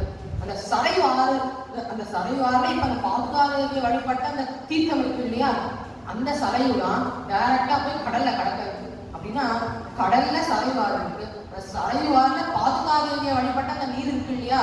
இப்ப நம்ம கொஞ்ச நேரத்துக்கு முன்னாடி என்ன பார்த்தோம், பாதுகாதேவிக்கு ராமரை விட பலம் ஜாஸ்தி பார்த்தோம் இல்லையா. அப்படின்னா ராமருக்கும் சமுத்திரராஜனுக்கும் சண்டை வந்ததுன்னா ராமர் தான் ஜெயிப்பார் அப்படிங்கிறத உணர்ந்த லக்ஷ்மணன் அதனாலதான் அம்படம் குட்டி குட்டி காட்டு கொண்டு இருக்க. இப்படி ஆயிடுறது. இப்படி ராமர் சமுத்திரத்தை நோக்கி சண்டை போட போறார் அப்படிங்கிற உணர்ந்த சமுத்திர ராஜா பாகிமாம் பாகிமாம் அப்படின்னு வர. அதனால இந்த ஒரு சரணாகதி நம்ம ஏற்கனவே 2 சரணாகதி பார்த்தோம். 2 சரணாகதி பலிக்காத சரணாகதி. அந்த லிஸ்ட்ல 3ஆவதா சேரக்கூடிய சரணாகதி இந்த சரணாகதி. ராமன் சமுத்திர ராஜாட்ட செஞ்ச சரணாகதி, அந்த சரணாகதியும் பலிக்கல. அப்ப சமுத்திர ராஜா வர இந்த மாதிரி ரொம்ப கொஞ்சம் டைம் ஆயிடுறாமா நம்ம மனுஷடாமா அப்படின்னு சொல்றாரு. இந்த சரணாகதியை பலிக்கலன்னு பார்த்தோம்னா ராமருக்கு ஏற்கனவே பலம் இருக்கு. பொதுவா சரண் அடையக்கூடியவா இடத்துல எந்த ஒரு கத்தியுமே இல்லை அப்படின்னா அவா சரண் அடைஞ்சாதான் சரணாகதியானது படிக்கும். இப்ப நம்ம போன்ற ஆசாமிகள்லாம் சரணாகதி வந்து அது படைக்கும். ஆனா ராமர் போன்றவர் அப்பேற்பட்ட பராக்கிரமசாலி அவள்தான் சரணாகதி அடைந்தா அது படிக்காம போகும் நிரூபிக்கிறதுக்காக இந்த சரணாகதி படிக்காம இருக்கு. இப்ப சமுத்திர நம்ம மனுஷோட எனக்கு கொஞ்சம் டைம் ஆயிடுச்சு. ஏன்னா இந்த ராஜஸ்தான் பக்கத்துல இருக்கக்கூடியவாள்லாம் இதை போட்டு ரொம்ப பாடா கொடுத்தா அப்படின்னு சொல்ல ராமர் கவலைப்படாத சமுத்திர ராஜா, இப்ப நம்ம 2 பேரும் ஃப்ரெண்ட்ஸ், அதனால உன்னுடைய எதிரி என்னுடைய எதிரின்னு சொல்லிட்டு இந்த திருப்புல்லானை சேத்திரத்திலிருந்து அவர் அப்படியே ட்ரீட் பண்ண தன்னுடைய பாடியை ட்ரீட் பண்ணி ராஜஸ்தானை வந்து ஒரு அம்பு விடுற அந்த இடமே பாலைவனமா எழுது. இனி வரைக்கும் அந்த தார் டெஸ்ட்டை பார்த்தாலும் எப்படி இருக்கு, பாலைவனமா ஒரு வெஜிடேஷன் கூட இல்லாம தானே இருக்கு. இதற்கு காரணம் அன்றைக்கு ராமர் பிரயோகம் பண்ண அந்த அஸ்திரம் தான் அப்படிங்கிறது இதன் மூலமா நமக்கு தெரியாது. அதன் பிறகு ராமர் சமுத்திர ராஜா அவரோட பர்மிஷனோட சேத்து பற்றி ராமனவதம்லாம் ஆடுங்கிறது மேற்பட்ட சொல்றோம். இதோட யுத்தகாண்டத்தினுடைய 2 சரணாகதிகளையும் நம்ம அனுபவிச்சோம் பண்ணலாம். இப்ப இதோட 13 சரணாகதியும் நம்ம அனுபவிச்சிட்டோம். கடைசியா லாஸ்ட் சரணாகதி தான். பொதுவாகவே எல்லா காண்டத்திலும் ஒரு சரணாகதி அனுபவிச்சோம் இல்லையா. உத்தரகாண்டத்துல மட்டும் தனியா பர்டிகுலரா ஒரு சரணாகதி இல்லை. அதனால உத்தரகாண்டத்துல மட்டும் வால்மீகி ஒரு சரணாகதியை கொண்டு வரணும் அப்படிங்கிறதுக்காக சரணாகதியை ஒரு பிளாஷ்பேக் மூலமா சரணாகதியை கொண்டு வர அந்த சரணாகதியை நம்ம அனுபவிப்போம். அது என்னன்னா ஒரு சமயம் இந்த சரித்திரமானது அகஸ்தியர் வந்து ராமரிடத்துல சொல்றாரு. அது என்னன்னா ஒரு சமயம் தேவர்களை ராவணனுடைய முன்னோர்களான மாலி சுமாலி அப்படிங்கிற 2 ராட்சசர்கள் தேவர்களை போட்டு பாடாப்படுத்துறார். அப்ப தேவர்கள் அந்த நாராயணத்துல சரணாகதி அடையார். அப்ப அவனா சரணாகதி எடுத்து சொல்றா, அந்த மாதிரி மாலி சுமாலி இந்த 2 ராட்சசர்கள் எங்களை போட்டு பாடாப்படுத்துறா, காலை எதுவுமே பண்ண முடியல, இவ்வளவு போட்டு பாடாப்படுத்துறா அப்படின்னு சொல்லிட்டு சரணாகதி அடையார் நாராயணத்துல. நாராயணனும் சரணாகத வச்சல். அதனால இந்த மாலி சுமாலியை போய் அவளிடத்துல யுத்தம் பண்ற. இப்படி யுத்தம் நடந்துட்டே இருக்கு. ஒரு கட்டத்துக்கு மேல மாலி சுமாலியால தாங்க முடியல. இவா 2 பேரும் புறமுதுகு இட்டு ஓடிட்டு இருக்கா. இப்படி வா புறமுதுகு இட்டு ஓடிட்டு இருக்கிறத பார்த்தா சரி ஓகே, பொதுவாக யுத்தத்தினுடைய தர்மம் எப்பேற்பட்டதுன்னா எவன் ஒருவன் புறமுதுகு இட்டு ஓடுறானோ அவனை அடிக்கக்கூடாதுன்னு சொல்றான். ஆனா நாராயணன் அதெல்லாம் கண்டுக்கவே இல்லை. அவ புறமுதுகு இட்டு ஓடிட்டு இருக்கா, அதையும் தாண்டி அவர் அடிக்க ஆரம்பிக்கிறார். இப்ப இந்த மாலி சுமாலியெல்லாம் கேட்கிறா, உங்களுக்கு யுத்த தர்மம் தெரியாதா? புறமுதுகிட்டு ஓடுறவாட அடிக்கக்கூடாதுன்னு இந்த சாஸ்திரம் சொல்றதே, ஆனா நீங்க இப்படி அடிக்கிறீங்களே அப்படின்னு சொல்றப்ப நாராயணன் சொல்ற, இது யுத்த தர்மம் கிடையாது, இது சரணாகதி தர்மம். என்னிடத்துல தேவர்கள்லாம் சரணாகதி பண்ணியிருக்கா, நான் நீங்க இன்னும் யுத்தம் போட்டாலும் சரி, ஓடினாலும் சரி, நீங்க தவழ்னாலும் சரி, எப்படி போனாலும் நான் உங்களை விடாம தாக்குவேன் அப்படின்னு சொல்றேன். அப்ப மாலி சுமாலிலாம் சொல்றான், ஆனா யுத்த தர்மத்துல முக்கியமா சொல்லக்கூடிய ஒரே ஒரு தர்மம், எதிராளிய நம்ம கொள்ளும் போது அவளை நேருக்கு நேராக தான் நம்ம கொள்ளணும்னு சொல்றதே, அதை நீங்க மீற முடியாதே அப்படின்னு சொல்றப்ப நாராயணன் தன்னுடைய சக்கரத்தை பிரயோகம் பண்ற. சக்கரத்தாழ்வா இந்த மாலி சுமாலியை ஓவர்டேக் பண்ணி அவளுக்கு முன்னாடி போயிட்டு அப்புறமா அப்படியே பின்னாடி வந்து அட்டாக் பண்ற. அப்படி முன்னாடி போயிட்டு பின்னாடி வரப்ப அந்த மாலி சுமாலி 2 பேருடைய தலையையும் கொண்டு விடுறது. இதன் மூலமா ராமாயணத்தினுடைய கடைசி சரணாகதி இந்த 14வது சரணாகதி. இந்த சரணாகதியில தேவர்கள் நாராயணத்துல சரணாகதி பண்றா. மாலி சுமாலி 2 பேரினுடைய இந்த தொல்லையிலிருந்து விடுபடுறதுக்காக நாராயணத்துல சரணாகதி பண்றோம் படிக்கிறது. இதோட ராமாயணத்துல இருக்கக்கூடிய 14 சரணாகதிகளையும் நம்ம அனுபவிச்சோம். இப்ப ஒரு சின்ன ரீகேப். முதல்ல இருந்து 14 சரணாகதி என்ன, அதனுடைய பலன், அதை மட்டும் அனுபவிப்போம். முதல் சரணாகதி தேவர்கள் நாராயணத்துல பண்ணா. எதற்காக பண்ணா? அசுராவேஷம் தலை தொங்கிறது, தர்மவானதை கூட்டிட்டு, அதனால தர்மத்தை மீண்டும் நிலைநாட்டுறதுக்காக நீங்க தசரதனுக்கு மகனா தாசரதியா இந்த தசமுகனான ராவணனை அழிக்கணுங்கிறதுக்காக சரணாகதி பண்றா. முதல் சரணாகதி பலன் கிடைக்கிறது. இது சரணாகதியானது பாசிட்டிவ். 2வது சரணாகதி விஸ்வாமித்தர் இடத்துல கிருஷ்ணபூர் சரணாகதி அடையற. எதற்காக சரணாகதி அடையற? இந்த மாதிரி சரீரேன சொர்க்கத்துக்கு போகணும்னு சரணாகதி அடையற. அதனால விஸ்வாமித்தர் என்ன பண்ற, இதனுடைய பலன் என்ன, திஷம்பு ஸ்வர்க்கத்தை திஷம்புவுக்காக சிருஷ்டி பண்ணி கொடுக்குற. இந்த சரணாகதியும் பாசிட்டிவ். மூன்றாவது சரணாகதி சுனஷ்யப்பன் விஸ்வாமித்திர இடத்துல சரணாகதி பண்றார். எதற்காக சரணாகதி பண்ணார்? இந்த மாதிரி தன்னுடைய உயிரை காப்பாற்றி கொள்வோங்கிறதுக்காக விஸ்வாமித்திர இடத்துல சரணாகதி பண்றார். அந்த சரணாகதி பாசிட்டிவ். நான்காவது சரணாகதி பரசுராமர் தசரதர் பரசுராம இடத்துல செய்யக்கூடிய சரணாகதி. எதற்காக செஞ்சார்? இந்த மாதிரி ராமரோட உயிரை விட்டுடுங்கோ, 12 வயசு பையன் தெரியாம பண்ணிட்டான், அதனால மன்னிச்சு விட்டுடுங்கோ, அவனிடத்துல யுத்தம் செய்யாதேங்கோ அப்படின்னு சரணாகதி பண்ண. ஆனா இந்த சரணாகதி படிக்கல. எதனால படிக்கல? சரணாகதி யார் இடத்துல செய்யணும்னா அவளுக்கு பலமும் இருக்கணும், அந்த சரணாகதி ஏத்துக்கிற பக்குவமும் இருக்கணும். பலம் மட்டும் இருக்கா போதாது. ஏன்னா இந்த சரித்திரத்தை பலம் மட்டும் தான் இருக்கு, அவனுக்கு பக்குவம் இல்லை. அதனால தசரதனை எத்தி உதவி சொல்ற. இருந்தாலும் இறுதியில ராமர் பரசுராமனுடைய கர்வத்தை அடக்கி பரசுராம கர்வ பகவம் செஞ்சு விடுற. அதனால இந்த சரணாகதி நெகட்டிவா இருந்தாலும் பலனானது பாசிட்டிவா தான் இருக்கு. அடுத்தது இதோட பாலகாண்டத்தினுடைய 4 சரணாகதிகளாக அயோத்தியா காண்டத்தினுடைய முதல் சரணாகதி லக்ஷ்மணன் ராமரிடத்துல சரணாகதி பண்றார். சீதையை முன்னிட்டு கொண்டு புருஷகாரத்தோட ராமரிடத்துல சரணாகதி பண்றார். என்ன பலனை எதிர்பார்த்து சரணாகதி பண்ண? இந்த மாதிரி இந்த க்ஷணத்திலையும் எந்த நேரத்திலையும் எந்த காலத்திலையும் உங்களிடத்துல நான் சரணாகதி செய்யக்கூடிய பாக்கியம் என்னை விட்டு போகக்கூடாது அப்படிங்கிறதுக்காக சரணாகதி பண்றார். அந்த சரணாகதியும் பாசிட்டிவ். அடுத்தது 6வது சரணாகதி ராமரிடத்துல பரதன் செஞ்ச சரணாகதி. எதற்காக சரணாகதி செஞ்சார்? இந்த மாதிரி நீங்க மீண்டும் அயோத்திக்கு வந்து ராஜ்யத்தை ஆளணும்னு சரணாகதி பண்ண. அந்த சரணாகதியும் பலித்தது. ஆனா எப்ப பலித்தது? 14 வருஷங்கள் கழித்து பலித்தது. இதோட 6வது சரணாகதி. அந்த சரணாகதியும் பாசிட்டிவ். அடுத்தது அரண்ய காண்டத்தில் இருக்கக்கூடிய ஒரே ஒரு சரணாகதி வந்து ரிஷிகள்லாம் ராமரிடத்துல சரணாகதி பண்றார். எதற்காக சரணாகதி பண்றார்? கரண், தூஷணன், ரிஷிரஸ் மற்றும் அசுராவேசங்கள்னால எங்களால் தாங்க முடியல, தபஸ்விகள் எல்லாம் படுத்தரா அப்படின்னு சரணாகதி பண்றார். ராமர் அவளுக்கு உதவி பண்ணணுங்கிறதுக்காக இவா எல்லாரையும் வர்ணம் பண்ணிடுறார். இது 7வது சரணாகதி. இந்த படமும் பாசிட்டிவ். அடுத்ததா 8வது சரணாகதி சுக்ரீவன் வந்து ராமரிடத்துல சரணாகதி பண்றார். எதற்காக சரணாகதி பண்றார்? இந்த மாதிரி வாலியிடத்துல என்னை ரட்சிச்சு கொடுங்கோங்கிறதுக்காக சரணாகதி பண்றார். இதுவும் பாசிட்டிவ். அடுத்ததா 9வது சரணாகதி சுக்ரீவன் வாலி இடத்துல சரணாகதி பண்ணா. எதற்காக சரணாகதி பண்ணா? அண்ணா நீங்க மரணிச்சுட்டேன்னு நான் தப்பா நினைச்சுட்டு நான் பட்டாபிஷேகம் பண்ணிட்டேன், அதனால என்னை மன்னிச்சுடுங்கோ, நீங்களே ராஜ்யத்தை எடுத்துக்கோங்கன்னு உங்களை மன்னிச்சு விட்டுடுங்கோன்னு சரணாகதி பண்றாரு. ஆனா அந்த வாலி ஏத்துக்கல. வாலி சுக்ரீவனை அட்டாக் பண்றாரு. அதனால இந்த சரணாகதி நெகட்டிவ். இந்த சரணாகதி வந்து 9வது சரணாகதி. அடுத்ததா 10வது சரணாகதி வந்து சுந்தர காண்டத்துல இந்த மாதிரி ராட்சசிகள்லாம் சீதா பிராட்டியில சரணாகதியே பண்ணல. சரணாகதி பண்ணலாமான்னு யோசிச்சா, ஆனா சீதா பிராட்டியுடைய பயம் எப்பேற்பட்டதுன்னா அந்த யோசனையே சரணாகதி ஏற்கின்ற அவளுக்கு அனுகிரகம் பண்றார். அதன் பிறகு 11வது சரணாகதி வந்து பிளாஷ்பேக்ல சுந்தர காண்டத்துல பிளாஷ்பேக்ல வரக்கூடிய சரணாகதி. அது வந்து காகாசுரன் அந்த தப்ப காகாசுரன் இந்த மாதிரி சீத்தை இடத்துல அபச்சாரப்பட்டுள்ள அப்ப ராமரிடத்துல சரணாகதி செய்யும் போது ராமர் அந்த சரணாகதியை ஏற்று காகாசுரனுடைய ஒரே ஒரு கண்ணை மட்டும் கிள்ளி எடுத்துடுறார். அவ்வளவுதான். அதன் பிறகு 12வது சரணாகதி. சரணாகதியிலே சிறந்த சரணாகதி விபீஷண சரணாகதி. விபீஷணன் வந்து என்ன அங்கீகாரம் பண்ணிக்கோங்க அப்படின்னு ராமரிடத்துல கேட்க எல்லா வாரணங்களும் வேண்டாம்னு சொல்றா. அனுமான் மட்டும் ஓகேன்னு சொல்ற. அப்ப விபீஷணன் கெட்டவனாகவே இருந்தாலும் நான் அங்கீகாரம் பண்ணிப்பேன்னு அங்கீகாரம் பண்ணிக்கிறேன். 12வது சரணாகதி. இதுவும் பாசிட்டிவ். அடுத்தபடியா 13வது சரணாகதி. அவர் ராமர் வந்து சமுத்திரராஜா இடத்துல சரணாகதி பண்ணார். ஆனா சமுத்திரராஜாவும் சரணாகதியை அக்செப்ட் பண்ணிக்கல. சமுத்திரராஜா வர காலியில் நேரம் ஆயிடுறது. அதனால ராமர் வந்து சமுத்திரராஜாவை நோக்கி யுத்தம் பண்ண ஆரம்பிக்கிறார். அதனால இதுவும் நெகட்டிவ். அடுத்ததா 14வது சரணாகதி. ராமாயணத்திலே கடைசி சரணாகதி உத்தர காண்டத்துல வரக்கூடிய சரணாகதி. இது யுத்த காண்டத்தினுடைய பிளாஷ்பேக்ல வரக்கூடிய சரணாகதி. இந்த சரணாகதியில வந்து தேவர்கள் ராமரிடத்து நாராயணனுக்கு சரணாகதி ஆடுறார். எதனால பண்றா? மாலி சுமாலி இந்த 2 அசுராவேசத்தால தாங்க முடியல. அதனால நாராயணனுக்கு சரணாகதி பண்றா. இந்த சரணாகதியும் பார்க்கணும். பேர்பட்ட இந்த 14 சரணாகதியிலையும் இப்ப நாம அனுபவிச்சோம்.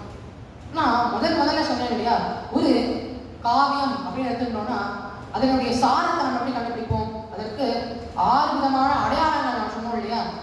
அந்த 6 விதமான அடையாளங்கள்ல முதல் அடையாளம் என்னது? உபக்கிரம உபசம்ஹாரம். அதாவது அந்த காவியமானது ஸ்டார்டிங்கும் சரி எண்டிங்கும் சரி சேமா இருக்கணும்னு சொன்னேன் இல்லையா. ஸ்டார்டிங்ல என்ன இருக்கு? தேவர்கள் நாராயணத்தை சரணாகதி பண்றா. எண்டிங்ல என்ன இருக்கு? மறுபடியும் தேவர்கள் நாராயணத்தை சரணாகதி பண்றா. அப்படி உபக்கிரம உபசம்ஹாரம் சரியா இருக்கு. அடுத்தபடியா என்ன இருக்கு? அப்பியாசக அப்படின்னு இருக்கு இல்லையா. ஒரே ஒரு கருத்து மறுபடியும் மீண்டும் வரவில்லை இல்லையா. இது எப்படி தெரியுது? விஸ்வா அதாவது பாலகாண்டத்தில் 4 சரணாகதி, அயோத்தியா காண்டத்தில் 2 சரணாகதி, அரண்ய காண்டத்தில் 1 சரணாகதி, கிஷ்கிந்தா காண்டத்தில் 2 சரணாகதி, யுத்தகாண்டத்தில் 2 சரணாகதி, உத்தரகாண்டத்தில் 1 சரணாகதின்னு இப்படி இந்த ராமாயணம் முழுக்கவே சரணாகதியா இருக்கு இல்லையா? அதனால இந்த சரணாகதி மீண்டும் மீண்டும் மீண்டும் வர்றதுனால ராமாயணத்தினுடைய சாரமே சரணாகதி தான். இப்படி அபியாசக. அதன் பிறகு அபூர்வதா, இதுவரைக்கும் சொல்லாத கருத்துக்களை வேறுபட்டு ரொம்ப ஆழமா சிந்தனையோட சொல்றதுனால, லாஜிக்கலா சொல்றதுனால இந்த சரணாகதி இது இங்க இருக்குன்னு பார்த்தோம்னா நம்ம விபீஷண சரணாகதி எடுக்கணும். விபீஷண சரணாகதியில லாஜிக்கலா, அதாவது நான் ஏன் விபீஷணனை அங்கீகாரம் பண்ணிட்டேன் அப்படிங்கிறதுக்கு 3 விதமான காரணங்களையும் சொல்லி இதுவரைக்கும் எப்பயுமே பார்க்காம ரொம்ப ஆழமா அதனுடைய ரீசனெல்லாம் ரொம்ப அழகா சொன்னார். அதனால அபூர்வதா இதுவும் சரணாகதிக்கு கரெக்டா இருக்கு. அதன் பிறகு பலம், இப்பதான் எல்லாத்துக்கும் பலன் பார்த்தோம் இல்லையா? இந்த சரணாகதி நடந்தது, இந்த சரணாகதி மூலமா என்ன கிடைத்தது, இதெல்லாமே நம்ம அனுபவித்தோம். அதன் பிறகு அர்த்தவாதோப பத்திஷ்ட, அதாவது புகழ். இந்த சரணாகதியின் மூலமா அவருக்கு புகழ் கிடைக்கிறது இல்லையா? இப்ப நம்ம விஸ்வாமித்திரன் எடுக்கணும். விஸ்வாமித்திரர் தன்னுடைய 1000 கால தபசையும் ஒரே ஒரு சரணாகதிக்காக ஒரே ஒரு க்ஷணத்தை இப்படி கொடுக்குறாரு இல்லையா? அப்படின்னா இந்த சரணாகதியானது ரொம்ப புகழப்பட்டிருக்கு இந்த ராமாயணம் முழுக்கும். அதனால சரணாகதி தான் ராமாயணத்துடைய சாரம். அப்படி அர்த்தவாதோப பத்திஷ்ட, அடுத்ததா உபபத்திஷ்ட. இப்படி இந்த சரணாகதியுடைய ப்ரோஸ் அண்ட் கான்ஸ் நம்ம ரொம்ப அழகா அனுபவித்தோம். என்னன்னா, யார் இடத்துல சரணாகதி பண்ணணும், எதனால சரணாகதி பண்ணணும், யார் சரணாகதி பண்ணியிருக்கா, இதன் மூலமா நம்ம என்ன தெரிஞ்சுக்கிறோம், இப்படி எல்லாத்தையும் நம்ம அனுபவிச்சோம் இல்லையா? அதனால இந்த ராமாயணத்தினுடைய இந்த சாரமே சரணாகதி தான். இப்ப இதை இவ்வளோ 2 மணி நேரமா இந்த உபன்யாசம் நம்ம கேட்டுட்டு இருக்கோம். இதன் மூலமா நம்ம ஒரு டேக் ஹோம் மெசேஜ் எடுத்துக்கிறோம் இல்லையா? அந்த மெசேஜ் என்னன்னு பார்த்தோம்னா,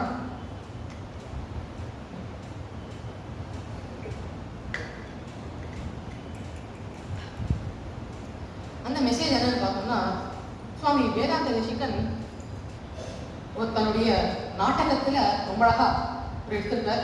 என்னன்னா, இந்த ஒட்டுமொத்த ராமாயணத்தினுடைய இந்த சீனையே அவர் ரொம்ப அழகா லாஜிக்கலா ஒரு கேரக்டருக்கும் ஒரு விதமான ரோலை கொடுத்து ரொம்ப அழகா அனுபவிச்சிருக்கார். அதை இப்போது நாம் பார்ப்போம். அதாவது ராமர் தான் பரமாத்மா, சீதாதேவி ஜீவாத்மா என்கின்ற ரோலை எடுத்துக்கிறார். இந்த ராமருக்கும் சீதைக்கும் இருக்கக்கூடிய இந்த சமுத்திரம், இந்த கடல் இருக்கு இல்லையா, அதுதான் சம்சாரம் என்கின்ற சாகரம். சீதையோ இந்த இலங்கையில சிறை வைக்கப்பட்டிருக்கா. இலங்கை என்பதுதான் பூலோகம். அப்ப அந்த இலங்கையில யார சீதையை செய்ய வச்சிருக்கா? ராவணன். இந்த ராவணன் என்பவன் தான் நம்முடைய மனசு. இந்த ராவணனுக்கு எவ்வளவு தலை இருக்கு? 10 தலை இருக்கு இல்லையா? இந்த 10 தலைகள்ல முதல் 5 தலைகள் வந்து கர்மேந்திரியம், அடுத்த 5 தலைகள் வந்து ஞானேந்திரியம். இப்படி அந்த ராவணனுக்கு 3 தம்பிகள், 1 சுக்ரி, 1 விபீஷணன், கும்பகர்ணன், அப்புறம் சூர்பனகை. இது வந்து இவ 3 பேரும் தான் சத்வகுணம், ரஜோகுணம், தமோகுணம். இந்த ராவணன் என்ன பண்றான்? சத்வகுணமான விபீஷணனை தொட்டி விட்டுட்டு ரஜோகுணம் தமோகுணத்தை தன்னிடத்துல வச்சுக்கிறான். இப்படி சத்வகுணம், அந்த மனசு சத்வகுணத்தை தொட்டி விட்டுறது, ரஜோகுணம் தமோகுணத்தை தன்னிடத்துல வச்சுக்கிறது. இப்படி வேறுபட்ட இந்த சமயத்துல சாட்சாத் அந்த பரமாத்மாவான ராமரே வந்து சீதையை காப்பாத்தினாரா? கிடையாது. தூதுவனான ஹனுமான் அனுப்புறார். ஹனுமான் என்பவர் தான் இந்த இடத்துல ஆச்சாரியன் என்கின்ற ரோல் எடுத்துக்கிறார். ஹனுமான் இந்த பகவானிடத்திலிருந்து இந்த சம்சாரம் என்கின்ற சாகரத்தை கடந்து இந்த ஜீவாத்மாவான சீதையை பார்த்து அவர் என்ன கொடுக்கிறார்? இந்த மாதிரி ராமர் அந்த பகவானினுடைய சரித்திரத்தை சொல்றார். அதன் பிறகு அவர் அடையாளம் காமிக்கணுங்கிறதுக்காக அவரினுடைய அடையாளியை காமிச்சார் இல்லையா? அதே போலதான் ஆச்சாரியன் நமக்கு சங்க சக்கர ரேகைகளை அவருடைய ஷோல்டர்கள்ல பதிக்கிறார். இப்படி ஹனுமான் ஆச்சாரியன் என்கின்ற ரோலை எடுத்துட்டு அந்த ஜீவாத்மாவை பரமாத்மா இடத்துல கொண்டு சேர்க்கிறார். பேர்பட்ட இந்த ஜீவாத்மாவை பரமாத்மா இடத்துல சேர்க்கறது தான் நம்ம சரணாகதி அப்படின்னு ரொம்ப அழகா அனுபவிச்சுட்டு வரோம். கடைசியில இவா 2 பேருக்கும் பட்டாபிஷேகம் ஆனது இல்லையா? இதைத்தான் வைகுண்ட பிராப்தி அப்படின்னு ரொம்ப அழகா இந்த ஒட்டுமொத்த ராமாயணத்தினுடைய சினாரியோவே ரொம்ப அழகா அவர் ஒரே ஒரு காவியத்துல ரொம்ப அழகா அனுபவிக்கிறார். பேர்பட்ட இந்த ராமாயணத்தை யாரெல்லாம் கேட்கிறாளோ, யாரெல்லாம் சொல்றாளோ அவளுக்கு சகல விதமான சௌபாகியங்களையும் அந்த மகாலட்சுமி தாயார் தரணும்னு இந்த நவராத்திரி நன்னாள்ல எனக்கு வாய்ப்பு கொடுத்த எல்லாருக்கும் நமஸ்காரம் சொல்லி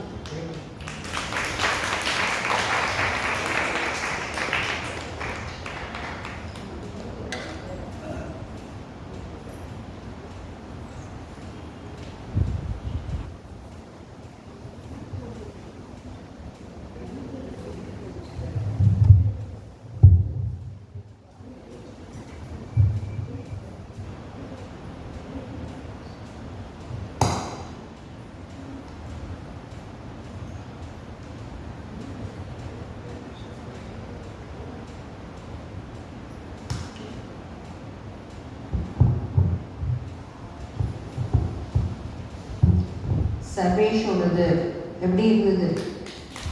நல்லா இருந்ததுல ஒரு டிஃப்ரென்ஸ். இந்த எப்படி ராமாயணத்தில் சரணாகதி அப்படிங்கிறது வந்து யோசிச்சுட்டே இருந்தேன், எப்படி டாபிக் எடுத்து 2 hours சொல்லுவ போகிறா அப்படின்னு. ஸோ ரொம்பவே நல்லா இருந்தது. நம்ம வந்து எதிரே பார்க்கல, ரொம்ப நல்லா பண்ணீங்க சர்வே. அதனால் மேலும் மேலும் நீங்கள் வந்து இதை தொடர்ந்து உங்களோட பேஷனை வந்து உங்களோட கனவை நல்லபடியாக இன்னும் கொஞ்சம் பண்ணணும்.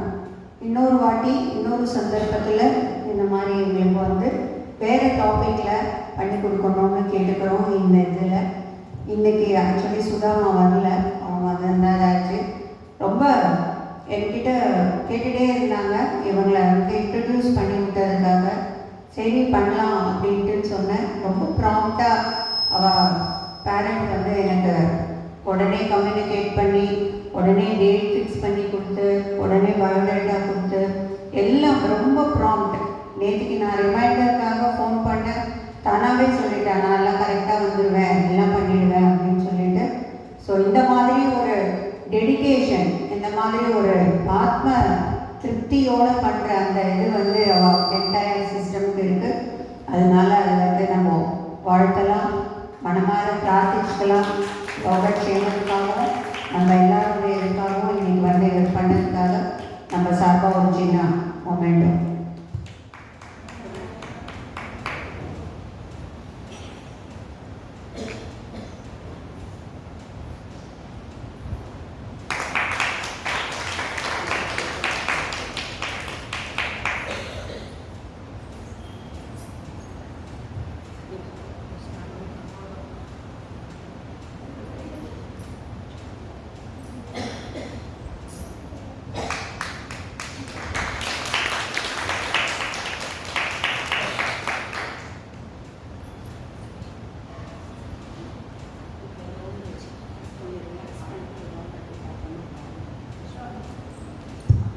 அவளோட பேரண்ட்ஸ்